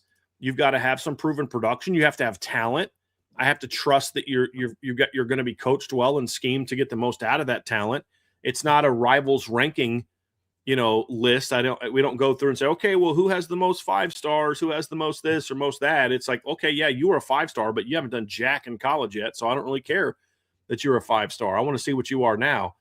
And just looking at the best groups, depth matters to me. Looking at this as an entire secondary, not just, okay, you have the best cornerback room, but your safeties are a hot mess. You're not going to rank as high. Or you got 2 great safeties, but your corners couldn't cover me.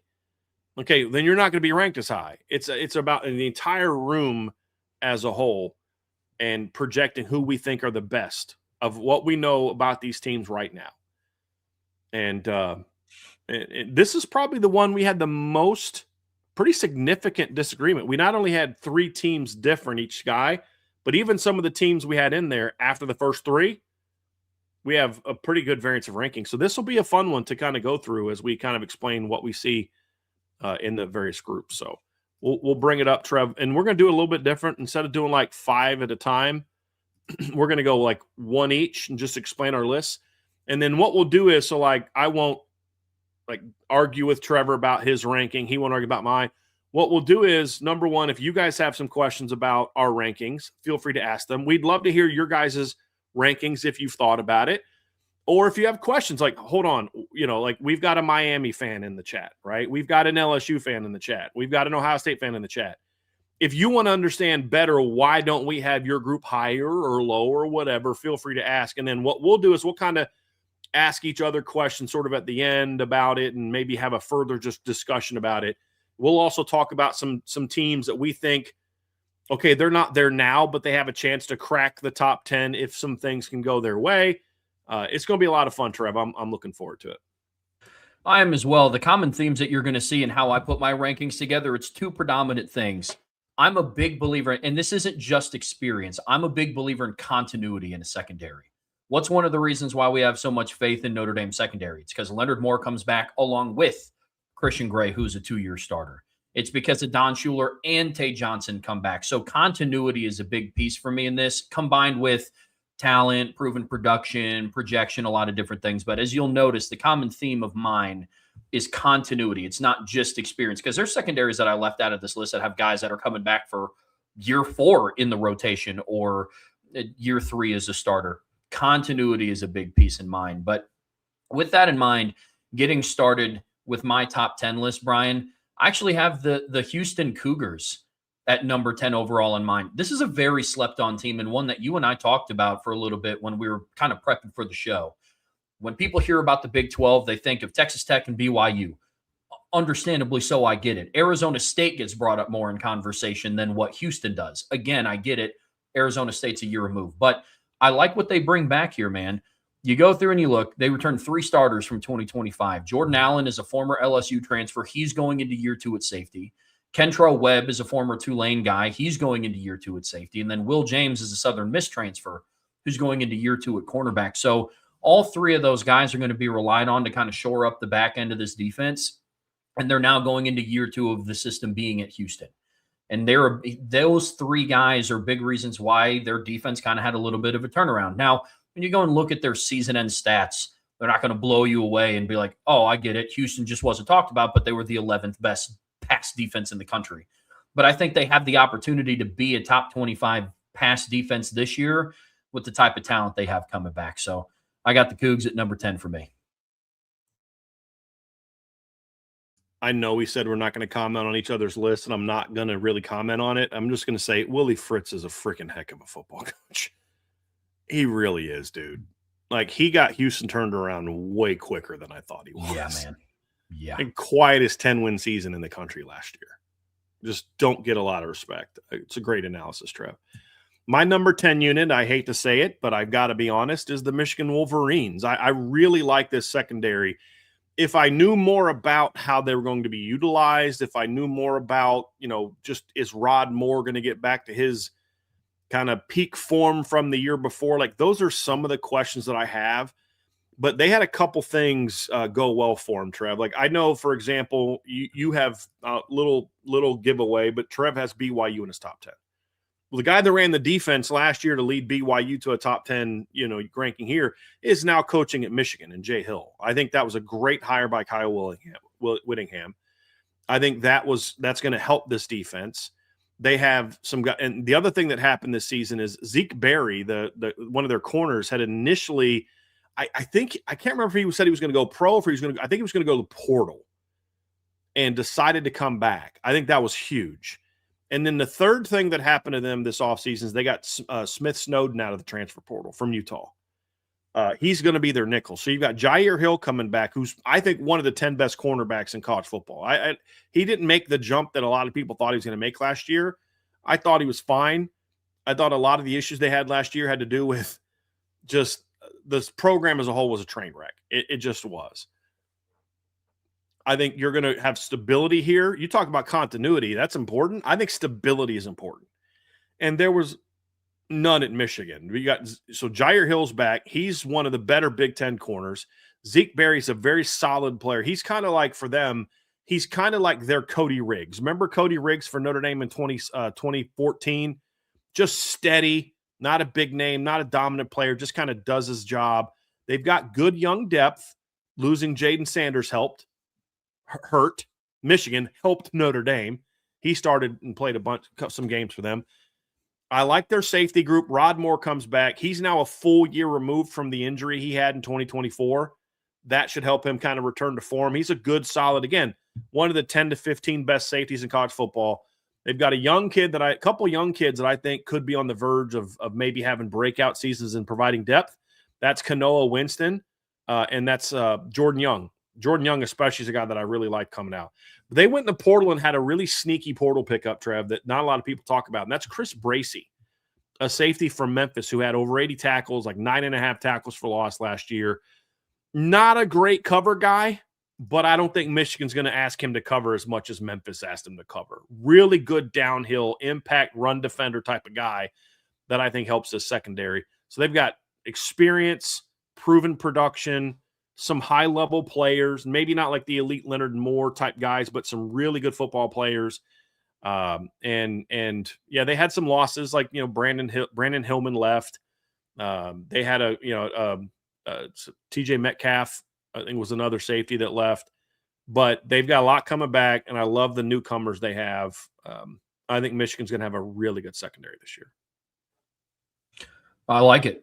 My number 9 team, I'm going with the Georgia Bulldogs down in Athens. Now, this was such an interesting defense to dive into. Last year, they finished like 60th in pass defense, and talk about yards, 55th in completion percentage, 20th in touchdowns.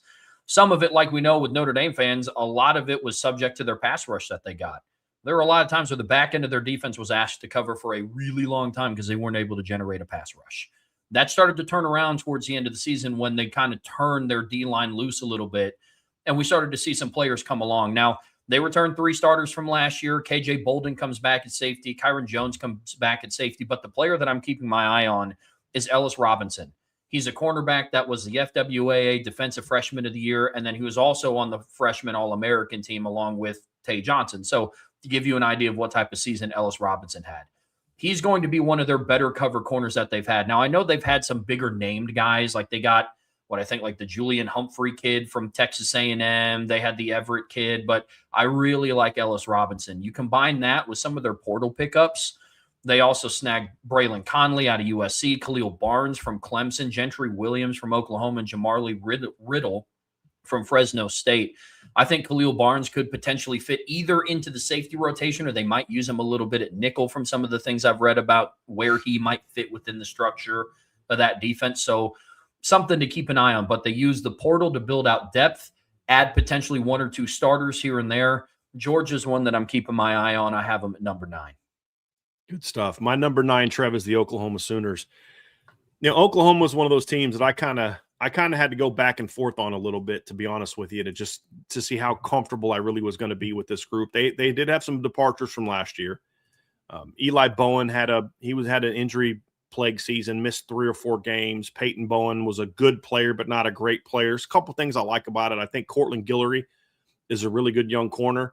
I think he's going to take another jump this year. I think Eli Bowen, from what I have read, is going to be back to full strength. He's a really good football player. He's healthy.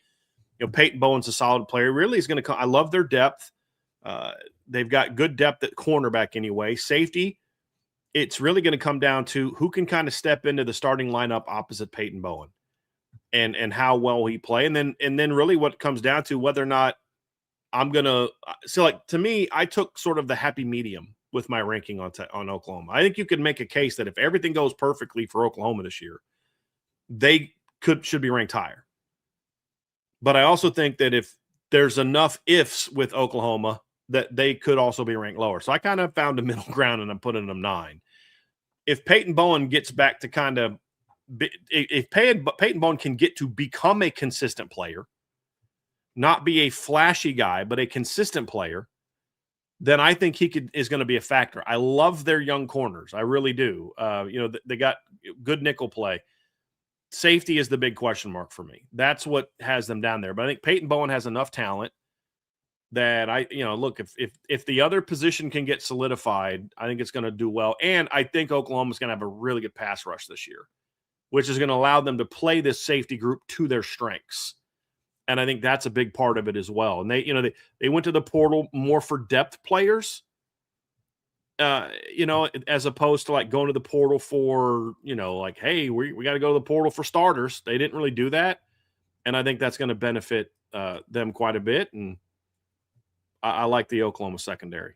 I really struggle with Michigan at 10 and Oklahoma at 9. And I mean, I'm still having like, man, it was real close between these two. And then also between the next couple teams that I had out. So there's a lot of debate to have there, but I like this Oklahoma secondary. For a lot of the reasons that you just talked about, that's why I have Oklahoma as my number 8 team. I had a lot of back and forth internally about Georgia and Oklahoma. And what I ultimately came down to, and I understand that this is a ranking for secondaries, but I think Oklahoma is going to benefit more from a better pass rush than what Georgia is going to benefit from their secondary. Because they'll have a pass rush. yeah. It'll be existent. Yeah, man, I'm with you. Now, with that being said, I think that Georgia might have the best player of the 3. You could argue, or of the 2 teams, you could argue they might have the 2 best in Ellis Robinson and KJ Bolden. Agree. And so that's the battle that I had is, who's going to be the more productive, who's going to be the more impactful. But we have seen a very highly talented secondary get neutralized by a lack of a pass rush. Mm-hmm. You watch that happen in South Bend the first 3 games last year. So that's kind of what my deciding factor was between this. But I do like the returning production coming back for Oklahoma. Like you said, Peyton Bowen comes back at safety, Eli Bowen and Cortland Guillory. I think Cortland Guillory is going to be a dude this year. Yes. There's a lot of the debate for who the best cornerback in the country is going to be going into 2027 when Leonard Moore leaves, because there's no debate right now, is going to be really fun when we look at some of these young kids like a Cortland Guillory, like some of the kids from Oregon we're going to talk about, Ohio State we're going to talk about, Notre Dame's got some young kids that are kind of coming down the pike. Going to be very interesting. And Cortland Guillory is one of those kids. Actually, I'll just hold off because I'm about to talk about a couple other of them here in a second. But yes, Trev, Cortland Guillory is going to be a really good football player. He was one of the reasons that I had them 9. Yes. I have less questions about him than because like Eli just has to stay healthy. Mm-hmm. Like if he's healthy, they're great at. They got one of the 5 best cornerback rooms in college football if Eli's healthy. Would you agree with that? Absolutely. Yep, and that's why that's a big reason why we both have them close. Yeah, man. I mean, very productive seasons. Those 3 alone combined for 15 pass breakups in 2025, according to Pro Football Focus. They ranked 6th in touchdowns allowed, 22nd in passer rating. So I'm very interested to see what they do. But the thing that separated them from Georgia for me was just the pass rush and the opportunities that are going to be available for Oklahoma's secondary compared to Georgia's. Yep, love it. My number 7 unit, Trev, is the LSU Tigers. Very underrated secondary. And I understand why a lot of people are not going to have LSU in the top 10. Because they look at this, they look at the defense last year, they look at the numbers, they look at, okay, they gave up this many yards, the defense really struggled down this stretch. I think a lot of that had to do with just the turmoil within the program. And you talk about continuity. One of the smart decisions that Lane Kiffin made was keeping his defensive coordinator, Coach Baker. I'm not going to say his first name because I always get it wrong. It's Blake, correct? Okay, I always want to call him Bryce, and I have no clue why. But Blake Baker, getting him back was, to me, really smart. Because I don't think I think what it tells you is that Lane Kiffin looked at the team that he's played each of the last 2 years and said, the D coordinator ain't the problem. The head coach is the problem. And that's why he kept them. And I think he also looked at the fact like they've accumulated some pretty talented young players. Now, the other reason that I can understand people not being high on LSU is because they lost their 2 best DBs, AJ Halsey and obviously Mansour Delane. Those are 2 really good football players. They're going to hear their names relatively early in the NFL draft. So, okay, so why do I have them there? Because I think this unit is very talented and was woefully underutilized last year. And I thought they did some smart things in the portal. Here's where it begins for me, though, Trev. When you look at LSU and you say, why am I high on LSU? It really begins at corner. as we talked about, there's some really talented young corners that are coming along that we're going to be talking about as some of the who is the best once Leonard Moore's gone. DJ Pickett from who makes Leonard Moore look short is one of those guys. DJ Pickett to me is an absolute stud, Trev. And he came with all the fanfare. I don't care about that. I saw him play last year. And yes, he's a freshman that had a lot to learn last year, but he is a very, very talented football player. I think some of the struggles he had last year as part of the corner rotation, and I thought he was still pretty good as a freshman, but like a freshman, there were some ups and downs like Leonard Moore had as a freshman. When you think back to his performance against Louisville in Georgia Tech, there was a couple games where maybe he didn't always play like a stud, and I think that DJ had some of those moments late in the year, especially the last couple games of the season. But you could see the God-given ability, Trev. You could see the talent. You could see the potential. You can see the playmaking ability. 3 picks last year, also gave up 3 touchdowns according to PFF. So again, went through the ups and downs is what a talented freshman is going to go to.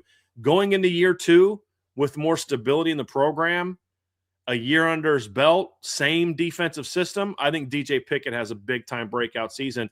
And the kid opposite him is a good football player as well. I like the PJ Woodland kid is also a good football player, Trev. I think he brings a lot to the table for LSU as well. So I really like their cornerback duo. They've got good depth at the position as well. So it's not just those 2 guys. They went into the portal and, or they actually didn't go to the portal. They went into high school ranks and landed a stud freshman in Havon Finney. He comes in. He'll have a chance to be in the 2 deep right away. So this is a very talented young cornerback room. You've got Jakeem Jackson, who they got from the portal the year before, who gives them some depth. So I really like the room. And then the question then, Trev, is of what can make him be higher. It's really going to come down to safety. TaMarcus Cooley last year, did some good things for them, but also had some struggles last year. Made a lot of tackles. I think he was like 4th or 5th on their defense and tackles, but missed a lot of tackles last year and gave up 32 completions last year. So there's obviously some room for improvement, but I liked what I saw overall. And again, he was a guy, Trev, that was, going into his first year at LSU, first year in the system. He's transferred 3 times. He was started at Maryland, then transferred to NC State, then transferred to LSU. Well, he's now going for the first time in his career as a senior, redshirt junior. He's going to be in the same defense for a second year in a row. And I think that's going to help him a lot. And then they got Ty Benefield out of the portal. Now, he's not going to be like a star, but, man, that's an attitude player right there that LSU needs. That's a guy that's I'm going to come downhill, I'm going to hit you. He had over 100 tackles for Boise State last year. They've got good depth at the position. I really like this LSU secondary next season. I think it's going to be a more stable program. Year 2 of a lot of these players in the system, a lot of length, a lot of talent. I think this is going to be a really, really talented group of players and a productive secondary. They could be higher, in my opinion, when it's all said and done. I can also understand somebody like you saying, I got to see a lot more from them to put them in the top 10. This is probably my biggest projection ranking that I have in my top 10. LSU is definitely on the cusp for me. Yeah. That's for sure. And we'll talk about that at the end. Yeah. I echo a lot of the same sentiment that you do. About right. It's a lot of the stuff I said is about talent potential. The proven production isn't there yet. So that's what I'm saying. Like, I can understand why someone's going to put a lot of value on proven production is going to say, not yet. Totally get it. And that's why I say this is the biggest projection that I had to make in my top 10. This is the one where there is a lot of, okay, I think that these things are going to happen. Where at Notre Dame, it's like, well, I know what Leonard Moore can do. I know what Adon Schuler can do. I know what this guy can do. With LSU, it's like, I think all these guys are going to be really good this year. But the talent is outstanding, no doubt. Absolutely. My number 7 team, and this is a team that I know that I'm going to look back on and be like, you know what, if we redo this in the summer, I think that they should be higher. But I have the Ohio State Buckeyes at number 7 for now. And there's a couple reasons why. I'm very open to admitting that I could very much see them significantly higher than this being somewhere in my top 5. When we do rankings like this, there's a lot of people that I see that put out lists like this that only focus on what's still there, or they only focus on what's lost. And for Ohio State, I did my best to try to find the in between, because as much as you can only focus on what was lost, you do have to acknowledge it. And they lost what I believe to have been the best safety in the country last year, and Davison Igbinosun, who was a tall, lengthy corner who did improve from 24 to 25. We had a lot of jokes about him being, what did I call him, the holding king, or something like that. I'd always like Jack. I started thinking like the Dancing Queen song, and the Holding King. That was very well done. But he did improve from 24 to 25, so I can't ignore that loss. But with that being said, you also can't ignore what returns. They returned Jermaine Matthews at corner, who in 24, he played a little bit of nickel, especially with Denzel Burke and Davison Igbinosun locking down the outside. Last year, Jermaine Matthews played more of the outside cornerback position. He's now going into year 2 of that spot, and year 2 in the Matt Patricia defensive system. I think he's poised for a breakout type of season. The other cornerback that I'm keeping my eye on, who, again, we talked about Cortland Guillory, and we talked about players that once Leonard Moore is gone might have a claim for one of the better cornerbacks in the country. Devin Sanchez is going to be in that conversation for me. That kid's really good. Now, didn't get to see it a whole lot in 2025. He played, so I don't want to paint this picture that it's all projection. He wasn't the guy. Exactly. But he's somebody that I projected to be my Big Ten freshman of the year on defense last year when we were talking about conferences.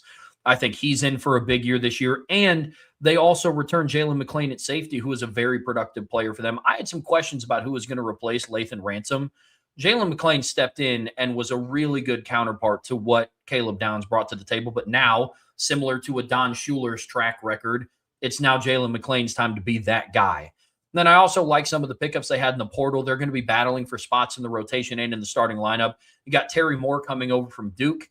If he can stay healthy, I really like that pickup. You got Cam Calhoun coming over from Bama, Earl Little Jr. coming over from Florida State, and then Dominic Kelly coming over from Georgia. So they have a lot of different pickups that are going to be in the mix, but I like the core of their secondary being McClain, Sanchez, and then obviously Matthews, who's coming back for essentially his 3rd year in the starting lineup. So for now, I have Ohio State at number 7, but their ceiling is significantly higher. Yeah. Did you basically rank them at the floor? Yeah. Because of that's what I had feeling. My number 7 team, Trev, is the Georgia Bulldogs. I'm a little higher on the Georgia Bulldogs for a reason that you actually stated and we agree on. They have 2 of the most talented players on the list. KJ Bolden is a sophomore last year, had a breakout season. He was very good for Georgia. And still had sophomore moments, consistency, things like that. But that's going to happen when you're a sophomore. You go into your junior season, 2nd year as a starter, 3rd year in the rotation. Defense is going to remain the same. I think KJ Bolden is going to be a breakout, like, national player this year, and he's already getting a lot of that recognition because he was a 5-star recruit and all that kind of stuff. And I think there was a little bit more put on him early that was based more on reputation than it was what he did. Looking at people that would rank him ahead of a Don Schuler going into last year, was like, no. But he had a good year last year, 76 tackles, 5 breakups, 2 picks. And now you go into year 3 with the hundreds and hundreds of snaps that he now has under his belt. I think now he becomes what people were projecting he would be last year, which is a 1st or 2nd team All-American contention at safety.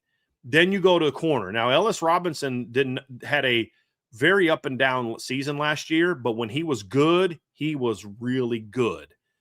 And, as Trev mentioned, as I've mentioned, like, he's the kind of kid that you look at and say, going into to 2027, he's going to be in the discussion for who's now the best cornerback in the country now that Leonard Moore's gone.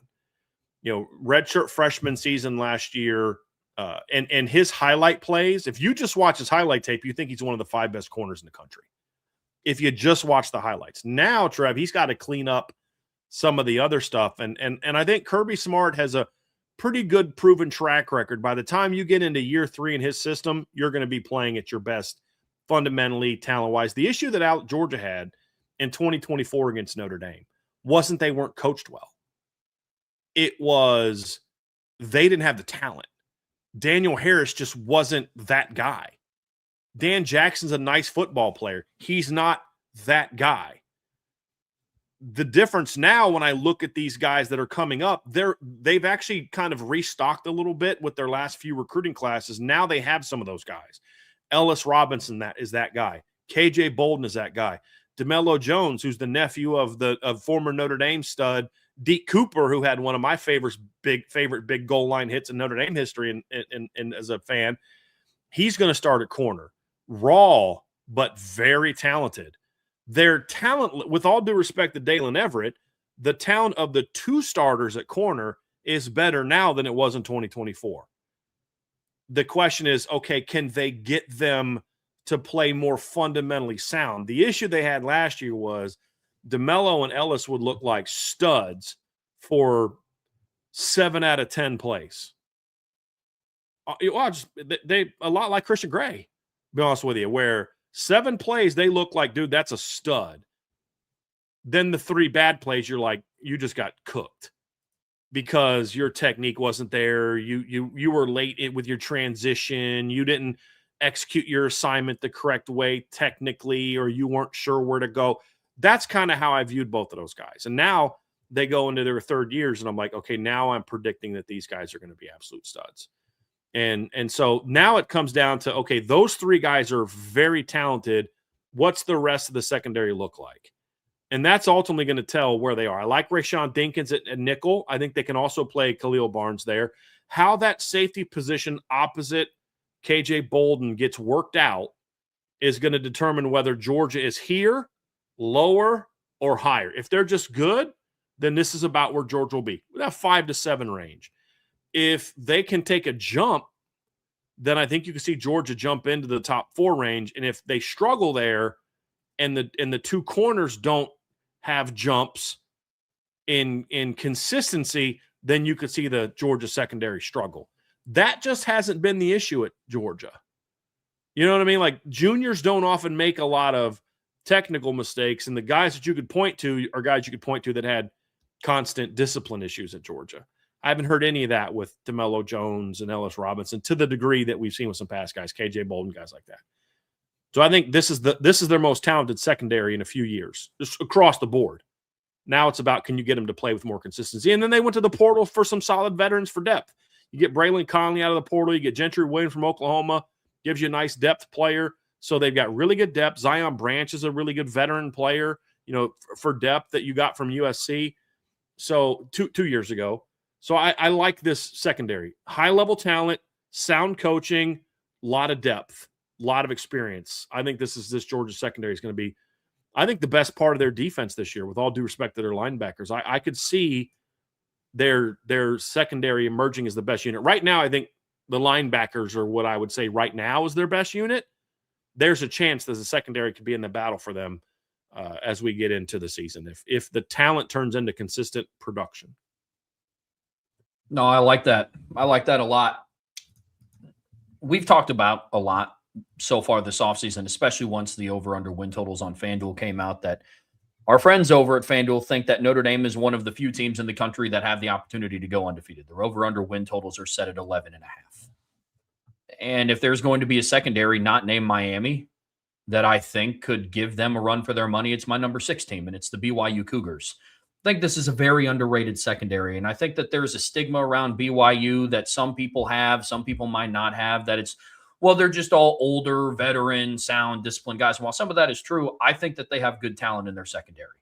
Now, could I be reaching a little bit with 6? Potentially, but I'm high on them because they bring back some really productive players to their group. I mean, look, man, they returned 3 of their best defensive backs from last season. Evan Johnson and Taron Alexander come back at corner. And then Faletau Satula, I'm sure I'm butchering that name, is coming back at safety. Satula led the team in tackles in 2025, then also had 3 interceptions to boot. And then Evan Johnson had 5 interceptions, 7 pass breakups.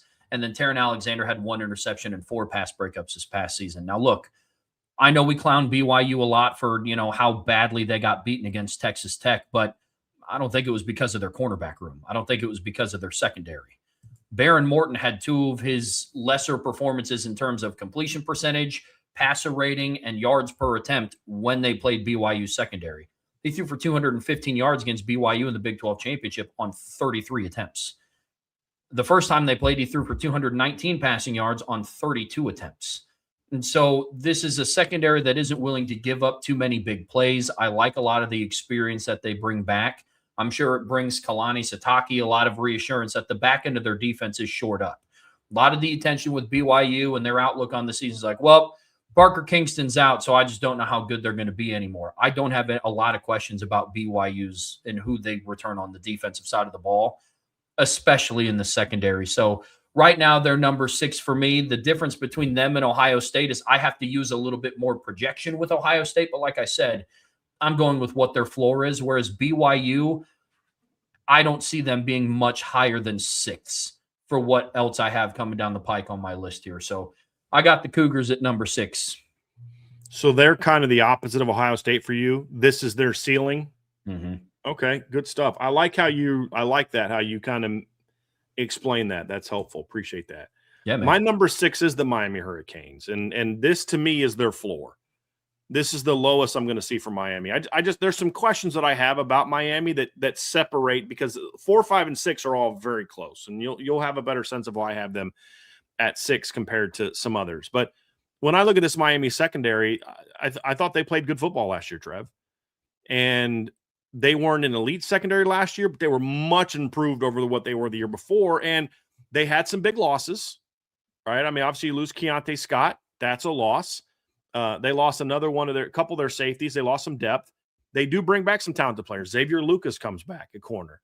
You've got, Ethan O'Connor, OJ Frederick, and Damari Brown kind of battling for the number 2, 3, and 4 spots, right? Who's going to be there? Zechariah Poyser comes back this year. Bryce Fitzgerald comes back. I'm curious, is he going to be a safety? Is he going to be a nickel? That's a question I have about Bryce Fitzgerald. And then they got Omar Thornton from Boston College, and I'm very curious how they're going to use him. And that's one of the couple of the questions that I have is Keontae Scott was a really good football player for them last year. And I don't know that they have a natural, step in and do what Keontae Scott did last year.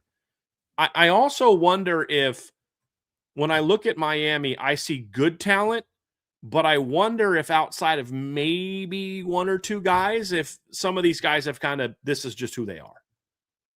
And there's not another place for them to go. That's why I say this is the floor for Miami, in my opinion, because this is just everybody kind of comes back and then they are who they are. Omar Thornton's kind of what he was at BC, and that he's an alley player. He's a box guy. He's a run defender. I think you recruit Omar Thornton out of the portal to help your run defense, and that's kind of what he brings to the table. Where do some of these guys fit? I've seen some depth chart projections that have Bryce Fitzgerald at nickel, some that have him at safety, some that have Omar Thornton at safety, some that have an Omar Thornton at nickel. Some of those question marks, and then just my overall question of, does Miami have the high-level talent like a DJ Pickett, like a Devin Sanchez, like an Ellis Robinson that has that big jump because of their God-given talent that jumps them up? That's my concern with Miami. And so when you lose a Keontae Scott, you lose a Jacoby Thomas. When you lose guys like that, I don't know that you've got that Leonard Moore guy stepping in like Notre Dame had when Benjamin Morrison went down, or like an Ellis Robinson, a DJ Pickett, a Devin Sanchez type of player that steps into the starting lineup and says, okay, I'm going to be a star. Xavier Lucas, maybe. But like OJ Frederick, maybe. But that's really the concern I have and that's why I love their floor. Not even concerned. They're the number 6 secondary in the country. This is really good. My question is, can they crack that top 5 is going to be, do we see jumps from guys in year 2, whether it's more comfort in the system, they become a little bit stronger, a little bit faster. That's kind of my question for Miami. And the thing that keeps them from my top 5. But this is a really good secondary, Trev. They're deep. They're smart. I just, like I said, do they have the high-level talent? That's my question. But this is going to be a really – and dude, they turned – that secondary 2 years ago was abysmal. And they were real solid last year. This is projecting them to be actually better than they were last year because of them. So I'm already projecting the year 2 in the system growth, because I don't think they had a top 6 secondary last year. They were good. They were 10 to 12. That's why they went to the title game, but they weren't 4 to 6. this is already taken into account that year 2 projection, but can they go beyond just more comfort in the system improvement?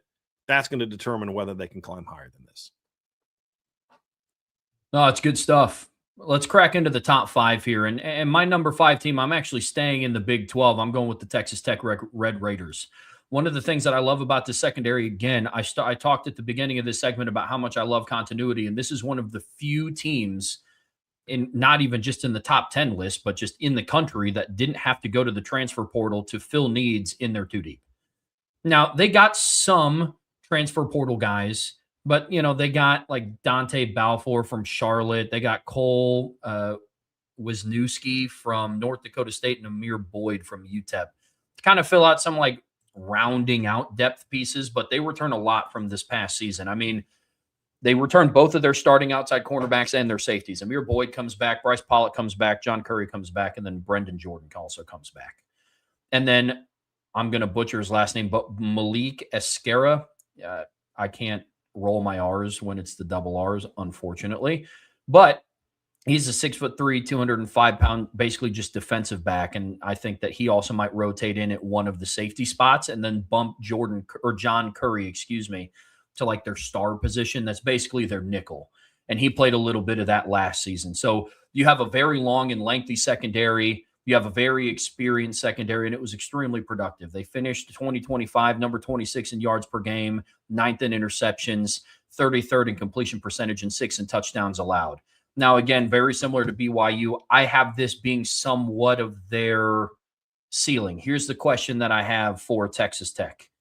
I think their secondary benefited quite a bit. And you're going to see a common trend with this with my number 4 team as well. They benefited from having just an unbelievable pass rush last year. Is Texas Tech going to be able to replicate that? I'm not sure, because as much as I like the experience and the continuity on their back end, they don't have a Devin Sanchez. They don't have an Ellis Robinson. But what they do have is a really solid group of guys that if their front 4 can take care of business, there is a productive of a group is what you're going to find, especially in the Big 12.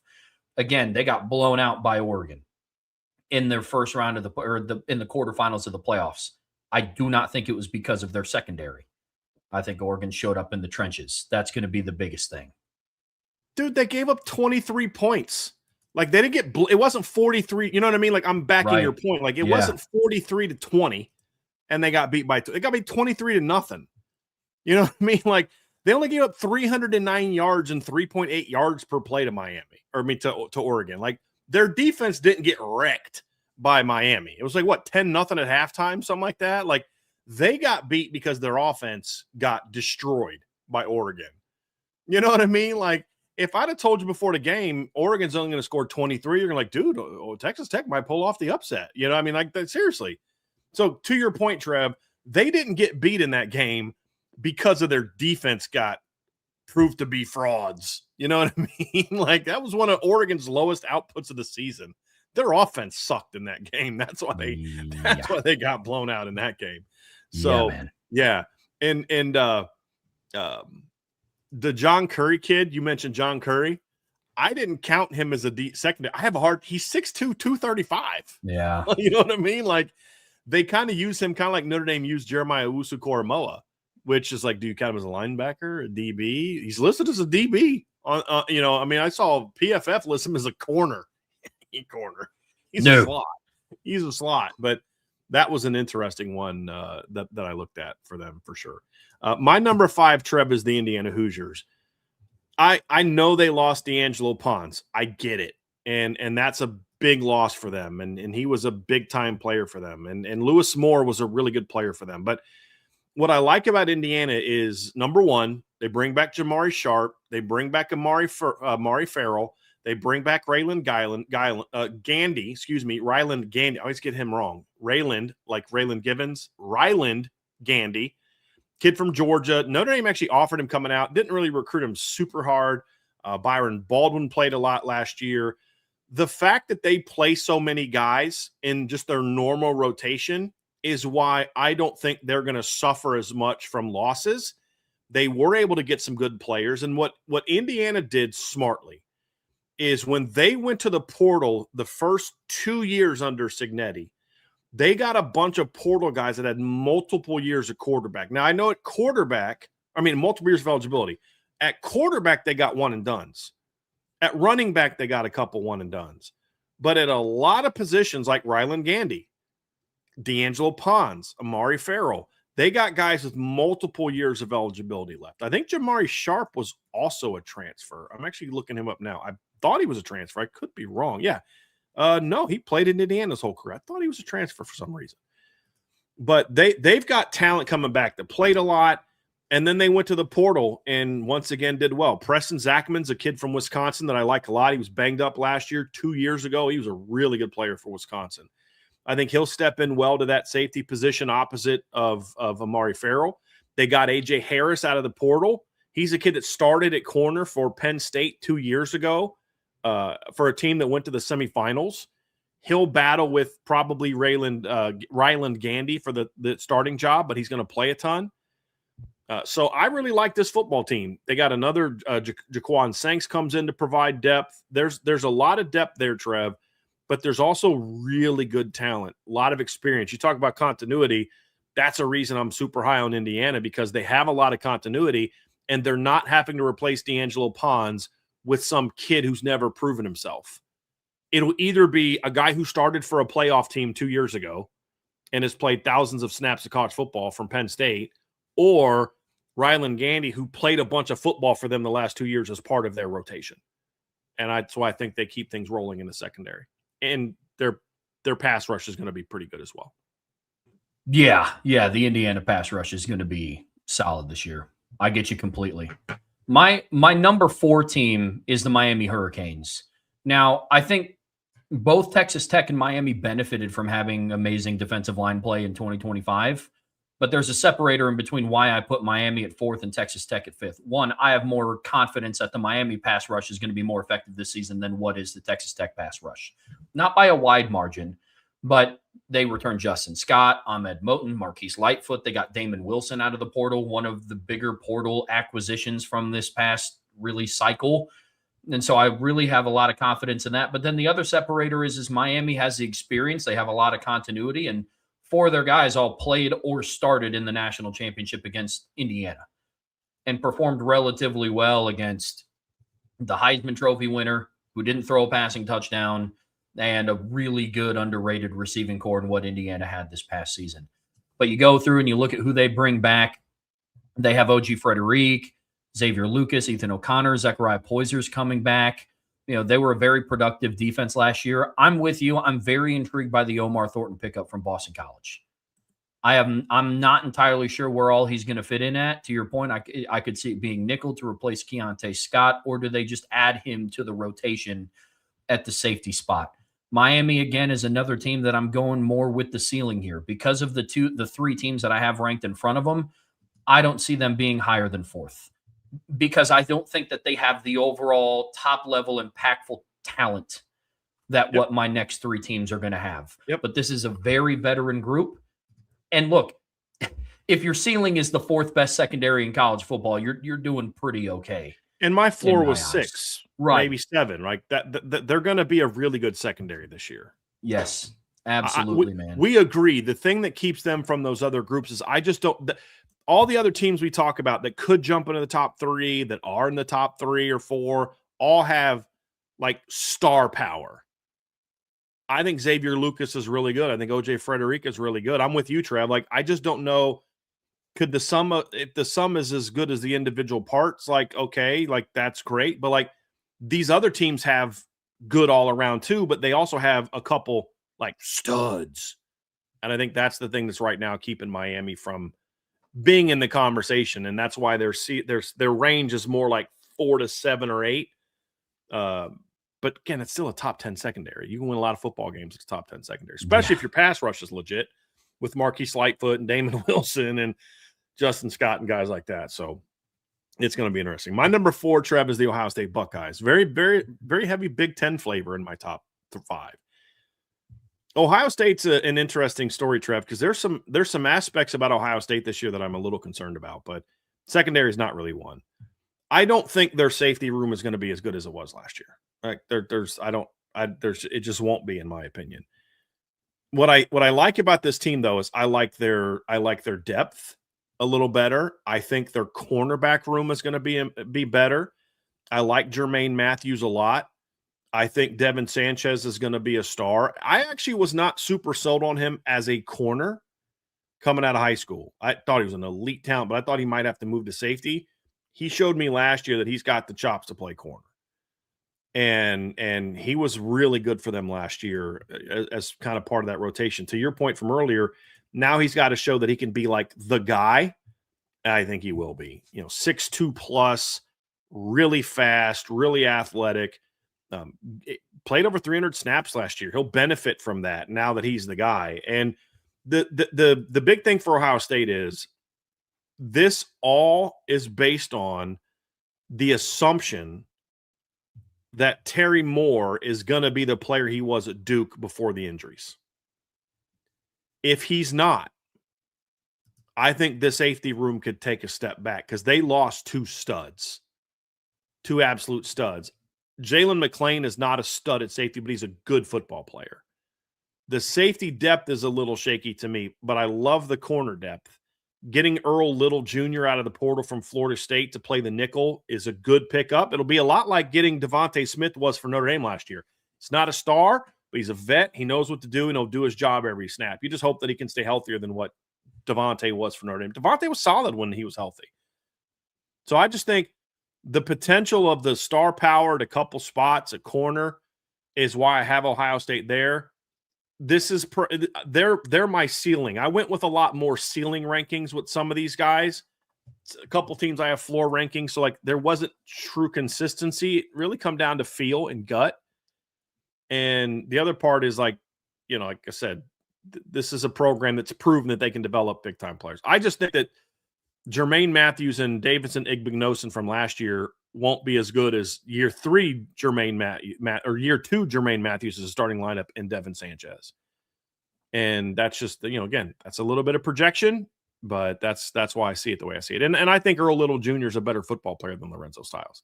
He won't test like Lorenzo Styles, but that'll be an upgraded nickel, a definite upgraded nickel. So I really like this secondary for Ohio State. It's the only position group on their defense that I'm like, dude, that's going to keep rolling. The other two I have some question marks about, D-line and linebacker. Not that they're going to be bad. They're not going to be bad, but like, are they going to be as good as they were the last couple of years? I don't think they will. This unit, I think, is going to still be really good. Let's dive into the top 3 here, Brian. And I know this is where we have an identical list. And so we'll kind of tag team this here a little bit. But our number 3 is the Alabama Crimson Tide. And again, I'm going with ceiling here. And this is why. The talent's there. I really believe that it is. I just don't know if the coaching is there yet to get the talent to where it needs to be. That's how I look at this secondary. Okay, I like Zabian Brown at cornerback. I like Keon Sabb as a prospect at safety. And then Bray Hubbard's kind of one of those where it's like, I don't think he's a stud. He was a productive player, but I think there's a reason why he had so many opportunities. Yeah. Yeah, there's some limitations to his game, but he's a playmaker. He makes big plays. Yes, absolutely. Now, he finished third. Hubbard finished third on the team in tackles and then first on the team in interceptions. So he takes advantage of the opportunities that he's given. Zabian Brown, he was credited with 5 passes defense, 2 interceptions. Keon Sabb was credited with 3 passes defense, 1 interception. I think Dejon Lee is going to step up at the other cornerback spot. He played 15 games in 2025. Big kid, 6'4", 202 pounds, played 586 snaps last season, but I think he only started a handful of games. He was also productive. He's going to have to take the next step. So the pieces are there for Alabama to have a top 5 secondary in college football. It's just, will Kalen DeBoer invest enough time on the defensive side of the ball to make sure that they're that, or is he going to be more of what they were at Washington? That's the questions that I have. Yeah, I think that's something that's holding Alabama back, Trev. The talent is in the room. There's no question about it. Their safety room, Keon Sabb was a good football player for them last year. He's going into his second year in the system. Remember, he transferred over from Michigan, where he was expected to be a big-time player. They got depth there. Ivan Taylor, former Notre Dame commit, is part of their 2 deep. They've got Dre Kirkpatrick. They have if Joey O'Brien is not the best high school safety in 2026, it's the Edwards kid that's at Alabama. Like, to me, those were the 2 best safeties in high school football in the 2026 recruiting class. Big time player. I think he can come in and help them as a freshman. I think he helps them out quite a bit. They've got depth at corner. The question that I have is what happens like their nickel spot?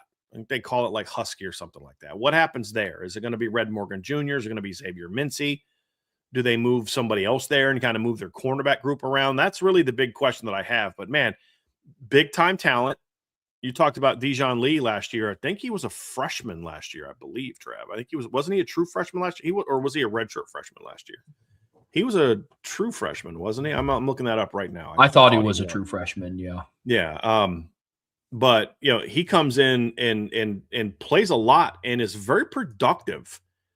So he was ranked high, top 50 national recruit. No, I don't care about that. I care about how you play when you get there. And when I look at this kid as a true freshman last year for Alabama, he allows 3 touchdowns, has 2 interceptions, 5 pass breakups, allows 18 catches on 31 receptions, right? Similar number. But he only plays 586 snaps, which is, I think he was like 3rd most amongst the corners. Let me look that up real quick on PFF. He was 3rd amongst the corners last year. Because remember, Damani Jackson was there. They had Xavier Brown. So he was 3rd amongst the corners. Actually, 2nd because Damani got hurt. That's right. But I thought he had a really, really good freshman season, and he's only going to get better, in my opinion. And, Xavier Brown's a good football player. He had a solid season last year as well, Trev. So I think there's talent there, as you mentioned. How's it going to be coached? They get their hands on a lot of passes as a cornerback group. They have a lot of disruptive corners. Their safeties are playmakers. The issue for Bama is what's in front of the secondary this year. Now, last year I thought they were a little overhyped. They were young in some spots. I think Damani Jackson was overrated. But I really like this group that's coming together because of some of the young players that are emerging and then some of the arrivals. So Bama's going to be a really good one this year. Really good one this year. So I think that there's a clear difference between them and 1 and 2, but it's not like they're way behind. But I also think there's a clear gap between Bama and everybody else. I don't know that anybody else we talked about, LSU, Ohio State, any of those teams that I'm really high on, can jump into the top 3 unless one of these 3 has a disappointing season. I think these are the clear top 3 secondaries in the country. The only real question I have about Bama is exactly the one that you said. It's what's on the sidelines, not the ones that are on the field. Bama fans may not like that. I don't know if maybe they agree with us. I don't know. But my bigger question is Kane Womack and the people coaching those guys. It's not the talent on the field. 100%. I said this to you before the show. If Kalen DeBoer doesn't, if he ever figures it out on defense, either A, gets Kane Womack to do better, or B, goes out and hires a better real defensive coordinator, this defense will get better in a hurry because they don't lack talent. I've been watching the D-line last year. We're studying Keon Keeley tape and we're studying James Smith tape, and you're like, they're either have got the dumbest alignments I've ever seen up front, or they don't know how to line up on defense. Maybe both.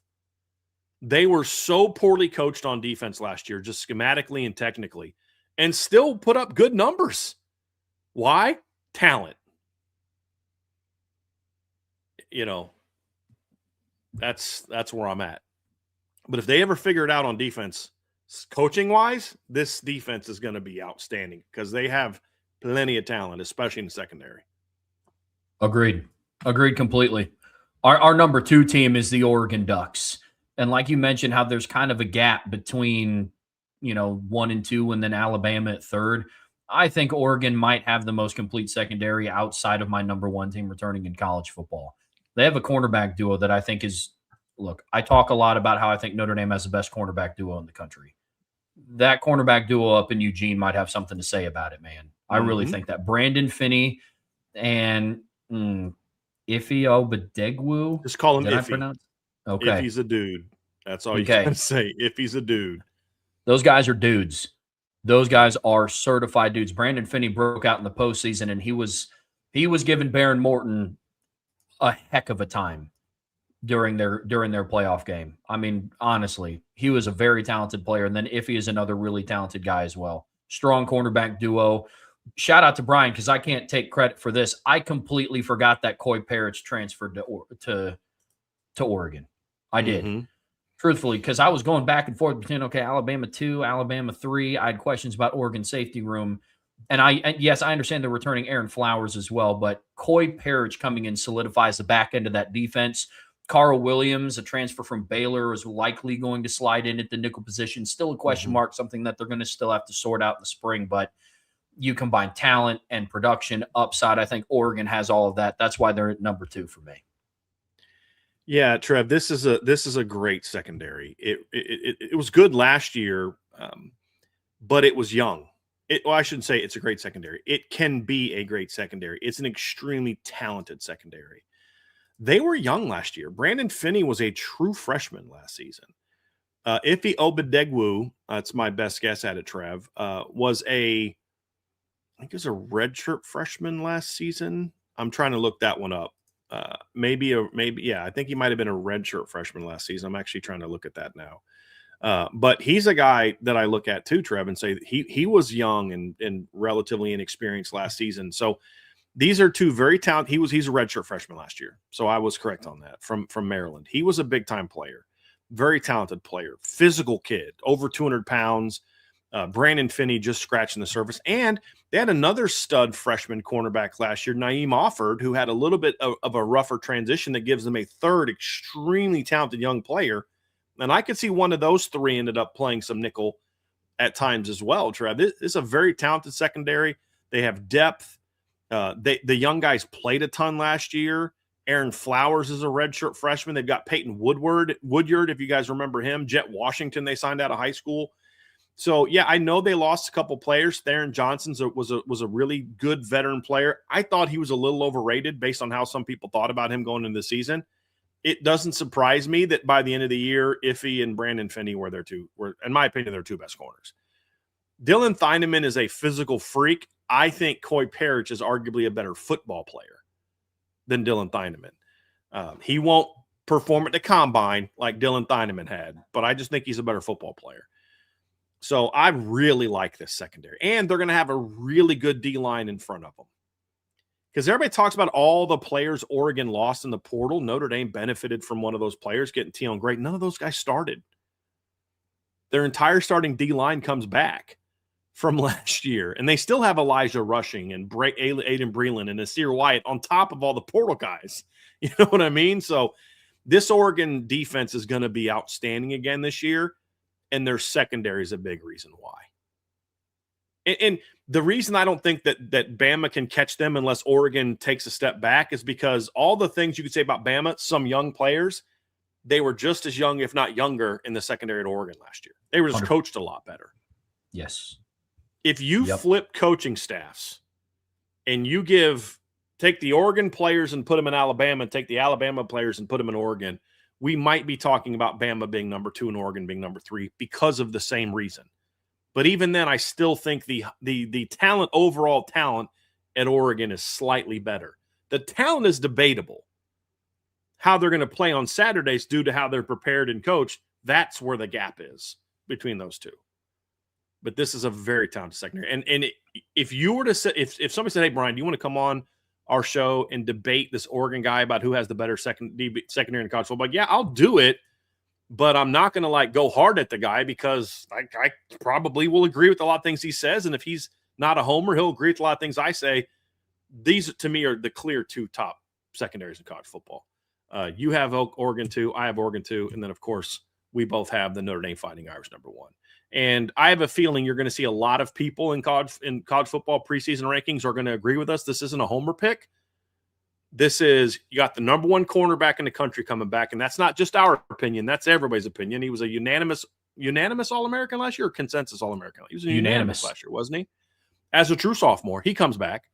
Christian Gray's played a ton of football. DJ McKinney's played a ton of football. You have arguably the best safety tandem in college football coming back next year. And you have a loaded group of young players. Dallas Golden was a big-time recruit. Mark Zachary's a top 100 player. Ethan Long was a 4-star recruit. You have arguably the best fresh, because when we spent a lot of time on our corner and safety previews, we didn't spend a ton of time on the freshman class, which was arguably the best freshman class in college football. There's nobody that has the high-level talent combined with the depth and experience that Notre Dame brings to the table. There's really no weaknesses outside of, okay, who plays where? That's the questions. The talent is elite. The depth is elite. And I think they're the clear number one secondary in my view.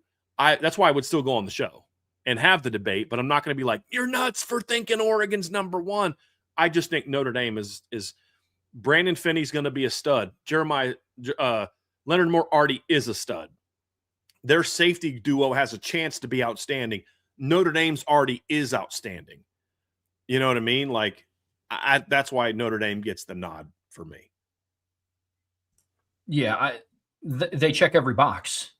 The biggest question is, because even I'm with you. Like, where is somebody going to play? But is Christian Gray going to be better at field or nickel?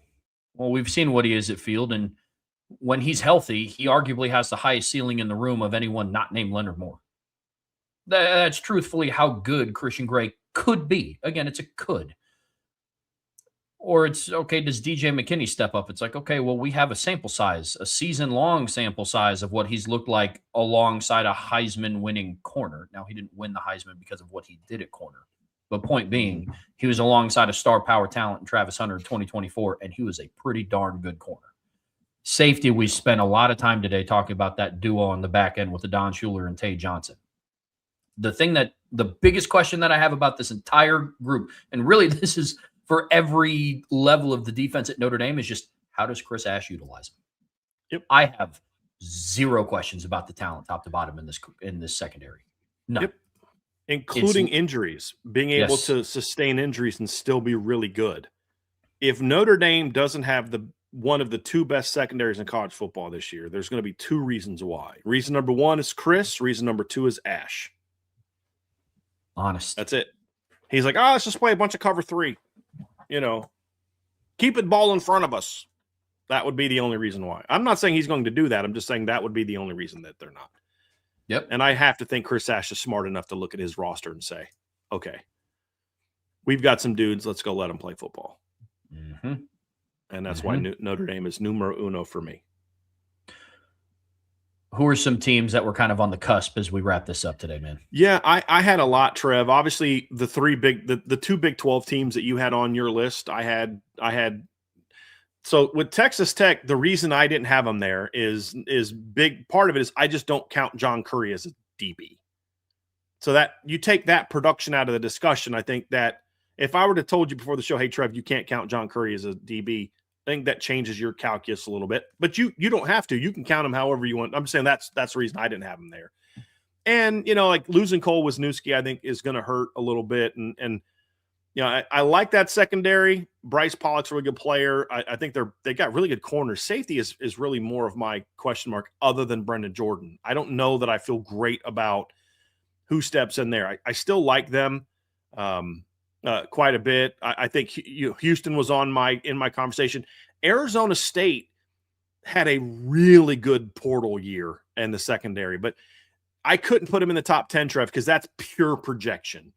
Their two deep's going to be well over 50% portal guys, but they're a team I'm keeping my eye on. Arizona also had a really good secondary last year. They lost a couple guys. They had some guys coming back. They were in the conversation for me. Virginia Tech, Florida. Here's a team that I couldn't justify putting in the top 10. It's another team, Trev, that I think has some very interesting portal. There's some portal teams here or some portal pickups here that how they perform is going to go a long way towards determining how they are. And that's Tennessee. Like they lost a stud corner in Colton Hood. But when you look at like a lot of the rest of their depth chart, they've got some good players coming back this year. There's certainly some talent to work with there at Tennessee. But they also had some portal players where I'm like, how this guy pans out is going to go a long way towards determining how good they're going to be. But their starting lineup is going to be all but maybe one portal guy. Kyan Lee they got from the portal from Auburn. You got TJ Metcalf from Michigan. You got DeJuan Lane from Penn State. You got Quay Moss at nickel, who they got out of the transfer portal. A lot of their two deep. He's from Kansas State. A lot of their two deep is going to be portal guys. They got Ty Redmond coming back. Idris Farouk comes back. They lost a lot of guys. Some of those guys I think are kind of addition by subtraction. I wasn't a big fan of Andre Turrentine, and some of those other guys were just like nice players. But it's all when you're depending this heavily on portal guys on defense, Trev, it could be hit or miss. And they're doing that on all three levels. Xavier Gilliam, Chaz Coleman at that defensive line. You've got Amari Campbell, at linebacker. Your secondary is almost entirely made up of portal guys. So they're a big question mark for me, but there's a lot of talent there. They remind me a lot of Miami secondary last year, where you lost a bunch of guys, but you're kind of like, that's not a bad thing, because the guys they lost weren't very good. And you added a bunch of talented transfers. Let's see how the D coordinator can fit them all together. Corey Heatherman did a brilliant job of doing that last year. Can Coach Scott do that this year? That's going to be or Coach Banks do that this year? That's going to be the big question. If he can, then I could see Tennessee jumping into this list as well. No, I like those. A lot of mine on the radar teams are ones that you had in your list as well. Like Michigan is on my radar. Indiana is on my radar as well. I might have put a little bit too much weight into them losing D'Angelo Pons. The other thing that I had in my list is, of those 10 teams, I can confidently say, like, okay, I think one of the sides of the field at corner is going to be shored up. Indiana has a lot of talent at their disposal and a lot of good experience. I just don't know. I can't confidently say who that guy is going to be for them, but they have to replace Pons. Yeah. Yeah. Like, I can't confidently say, oh, okay, like it's now this dude's turn. Like with Ohio State, it's like, I can confidently say that it's Devin Sanchez. So that was what kept Indiana out of my top 10, but they were close. I get that. You're not as high on Jamari Sharp as I am, which I understand. I get that. I think he's the guy that steps into it. The thing for me is, like, I never thought that A.J. Harris was a great corner at Penn State. I thought he was a good corner at Penn State. And he started on a team that had a pretty darn good defense that went to the semifinals in 2024, and he was a starter on that team. So I don't think they're going to have the star there, but I think Jamari Sharp's a really good football player. I think he's the guy that ends up replacing D'Angelo Pons to a large degree. I mean, he gave up fewer receiving yards last year, higher completion percentage, fewer big plays, more yards after the catch. Like, there's some give and take on there. D'Angelo was so flipping fast and so productive, and that's what made him so good. To me, with Indiana, it's the sum being really good, more so than like a couple individual parts being really good. So I get you on that one. But I just really like Jamari Sharp. What's some other teams you like, Trev? Yeah, a couple of the other ones, we talked about it a little bit at the time, was LSU. My one concern, and I talked a lot about continuity, LSU's a little bit of a conundrum for me when it comes to that, because I agree with you. I do agree that they were woefully underused last year in their cornerback, but the guy that was woefully underusing them is coming back. That's the one thing that's interesting, because I like Baker as a defensive coordinator, but I don't know if Brian Kelly was the one pulling the strings of, like, I don't want this guy playing. He could have been. I'm not naive to that. He was that way at Notre Dame. I don't know that he was at LSU, but he was definitely that way at Notre Dame. That's why I kind of assume that was the case. But, like, if you look at their secondary at the beginning of the year, Trev, they're pretty good. I think they just, honestly, for me, I think they wore down because they were on the field so freaking much last year. Yeah. Because their offense was just a joke. Yeah, very true. Well, very true. It's, again, teams like Indiana, Michigan, LSU, they were on the cusp for me. Same like how I know BYU and Texas Tech were for you. I know it wasn't, you had Indiana 5th and I had them 35th. I didn't look at your list like, okay, I don't want to tell him he's an idiot, but he's an idiot. Like, there was none of that on your list. Right. You may have thought that about mine, but no. Yeah. I mean, there's 17, 18 really good secondaries coming, like that I'm confident saying that's going to be a pretty good secondary right there. Yeah, man. One of the different reasons why. One of the ones that I am keeping my eye on, and they're not on the cusp of being in my top 10, but two that I'm keeping my eye on. One of them is SMU. I think that secondary at SMU has a chance to be the strength of their defense. Some of that is by default because you lost all 4 of your starting defensive line. So it's like, it's like it's your strength, but like, it's kind of what's the most polished of the, how the phrase goes. Mm-hmm. But I'm keeping my eye out on them because they have a lot of athletic ability on the back end of that defense. It's just, can you come together and play as a unit? That's going to be their biggest thing. Yeah. interested to see how that turns around. And the other one's Virginia Tech. Yeah. Virginia Tech is a very intriguing secondary for me because they returned 3 starters.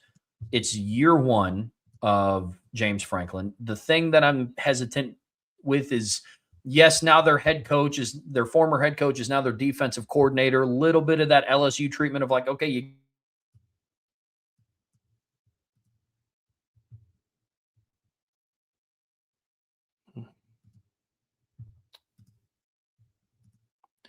wonder if did guys is Trev still talking in your thread?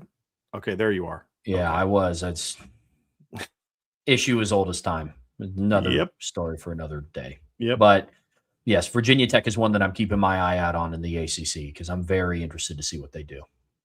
Yeah. No, I the weirdness of your head coach who got fired is now your D coordinator is going to be interesting. I think it says a lot about how he was viewed by the players. I don't think James Franklin is dumb enough to be like, I know you guys all hated this guy, but like, I'm going to bring him back to your D coordinator, Right. Like there clearly was he just isn't a head football coach. They're definitely one that to keep an eye on, Trev. There's no doubt. And there's some others, but I think those are the next groups that I'm like, and Texas A&M's another one. Yep. That was on my cusp. They got some talent. Dalton Brooks comes back. How's Bryce Anderson going to be after coming back from the neck injury he suffered against Notre Dame, which I think cost him I don't think he played again the rest of the year. I don't think he came back. There's some question marks at corner. You got, Will Lee is gone, but they've got some guys coming back. They got some portal guys. Like they're another team that I missed earlier that was like, that's another potential on the verge team for me. So those are mine. But the LSU thing you talk about, Trev, that's why I said, like, for me, LSU was the most projection that I had in my ranking. Like, you're not willing to take those leaps. I did, but I think we see their roster the same. It's very talented. And, the LSU's secondary is part of the reason why I think that defense is going to be fine this year. Because, like I said, you go back and look last year, beginning of the season, their defense looked a whole lot better than it did later in the year. And as Notre Dame fans, we've seen years like that. Oh, yeah. Where the defense holds up as long as it could, but eventually the dam breaks. And even then, it was just a few games where that happened. A&M, Houston in the postseason, but like Ole Miss, those are the only 3 games they gave up over 400 yards of offense. As bad as they were at times, I mean, their last 4 regular season games, they gave up 20, 22, 10, and 17 points. And played 2 playoff teams in that stretch as well. But a lot of people remember how bad they got torched by Vandy and A&M. Yeah. And I think part of that is, I just think there were some issues there up at the top of the program. And that was more of a Brian Kelly thing than anything. So I think that like DJ Pickett's like is a stud, but I'll admit there's a lot of projection there. I'll just say this, Trev. He played a lot more after Brian Kelly got fired than he played before Brian Kelly got fired. Sure. You know what I mean? Like that's kind of why I'm like, yeah, I have a feeling that that was a little bit more about old BK than it was anything else. So same thing, same with the other kids. So it was fun to put that together, Trev. But this is more than any other position that we broke down. I think this is the one where there's the greatest gap between the top 2 to 3 and everybody else. Yeah. Yeah, I think so too. I'm just happy that Notre Dame can be a part of that discussion.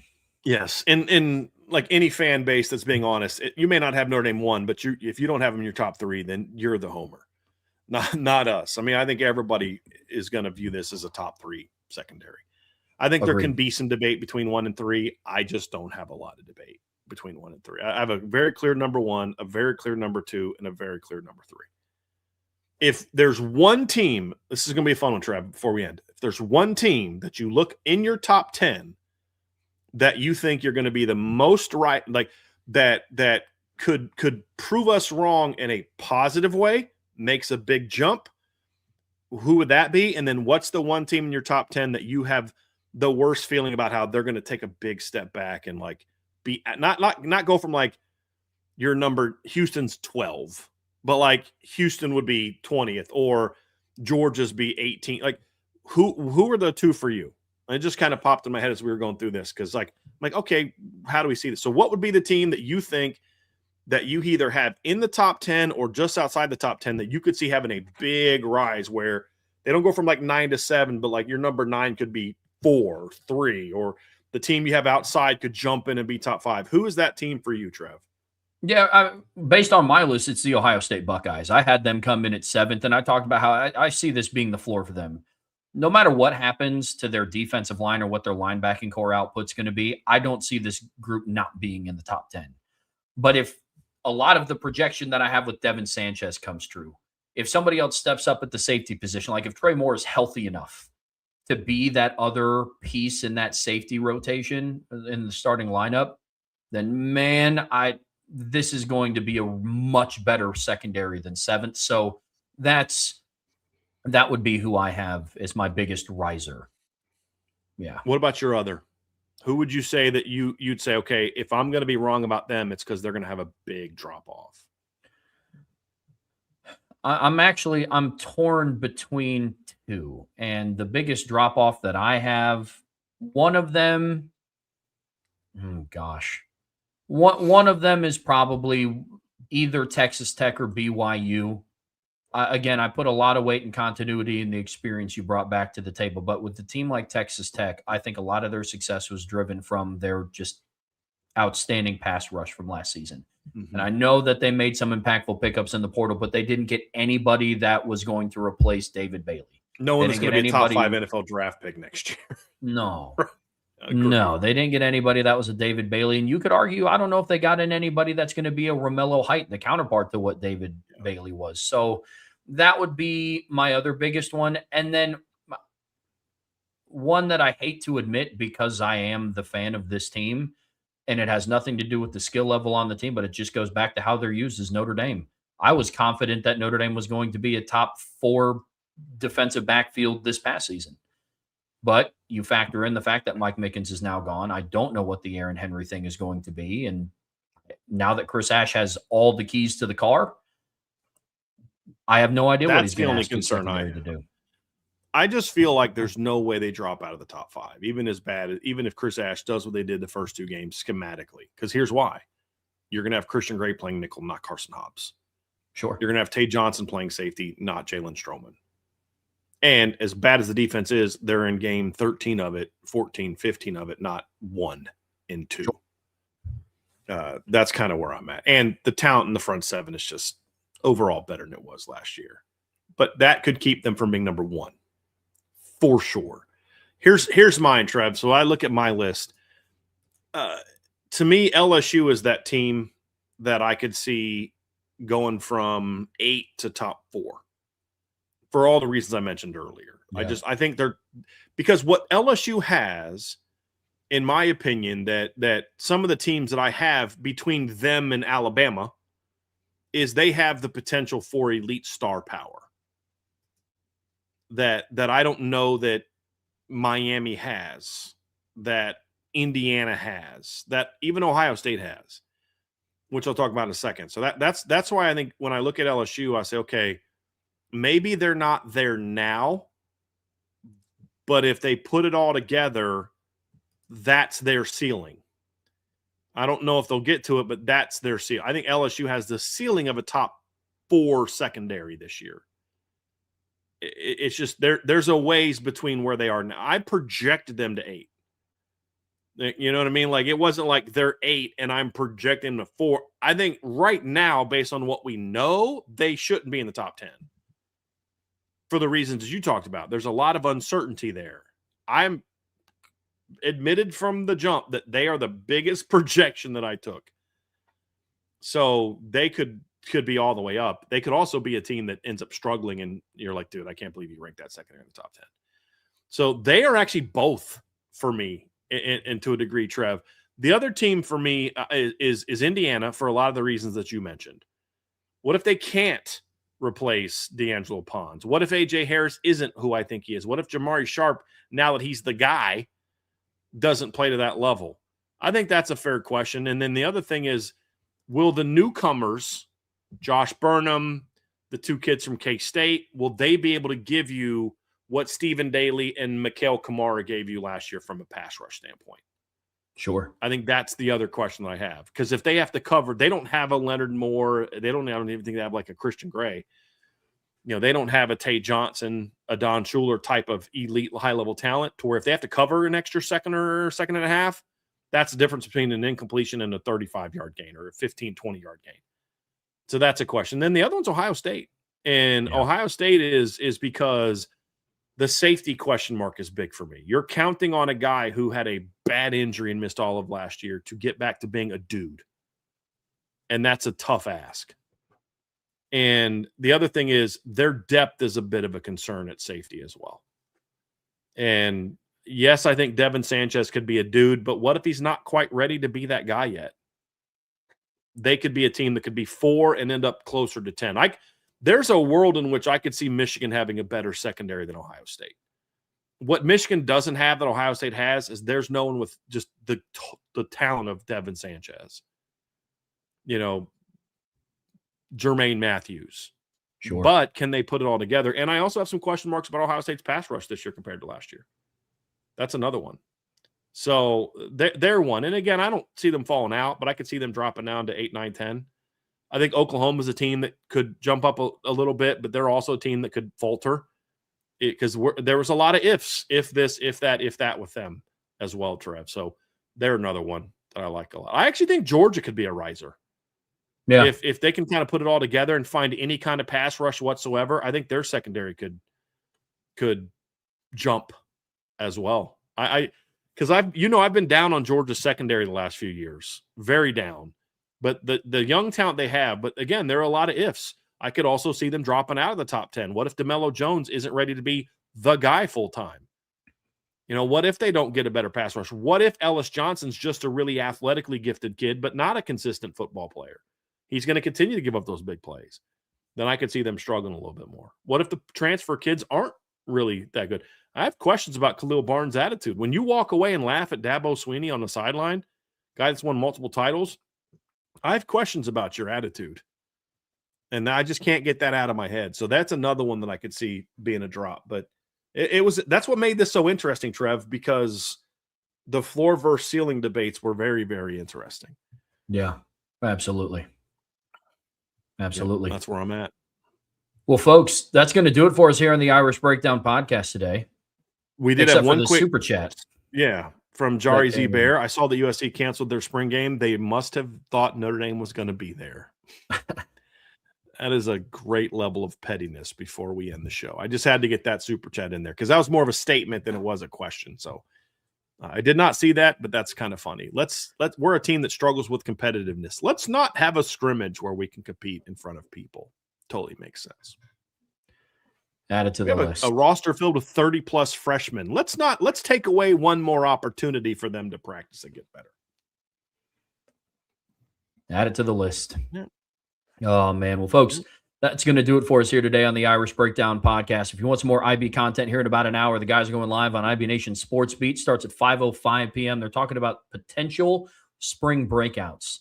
So you're not going to want to miss that conversation. Brian and I will be back tomorrow. Time right now, TBD, because the Marcus Freeman press conference is happening tomorrow. So very interested to see what he covers there. Now, all the more reason to have that notification bell hit and to be subscribed to this channel so you know whenever we do go live. On your way out of here, be sure to hit that like.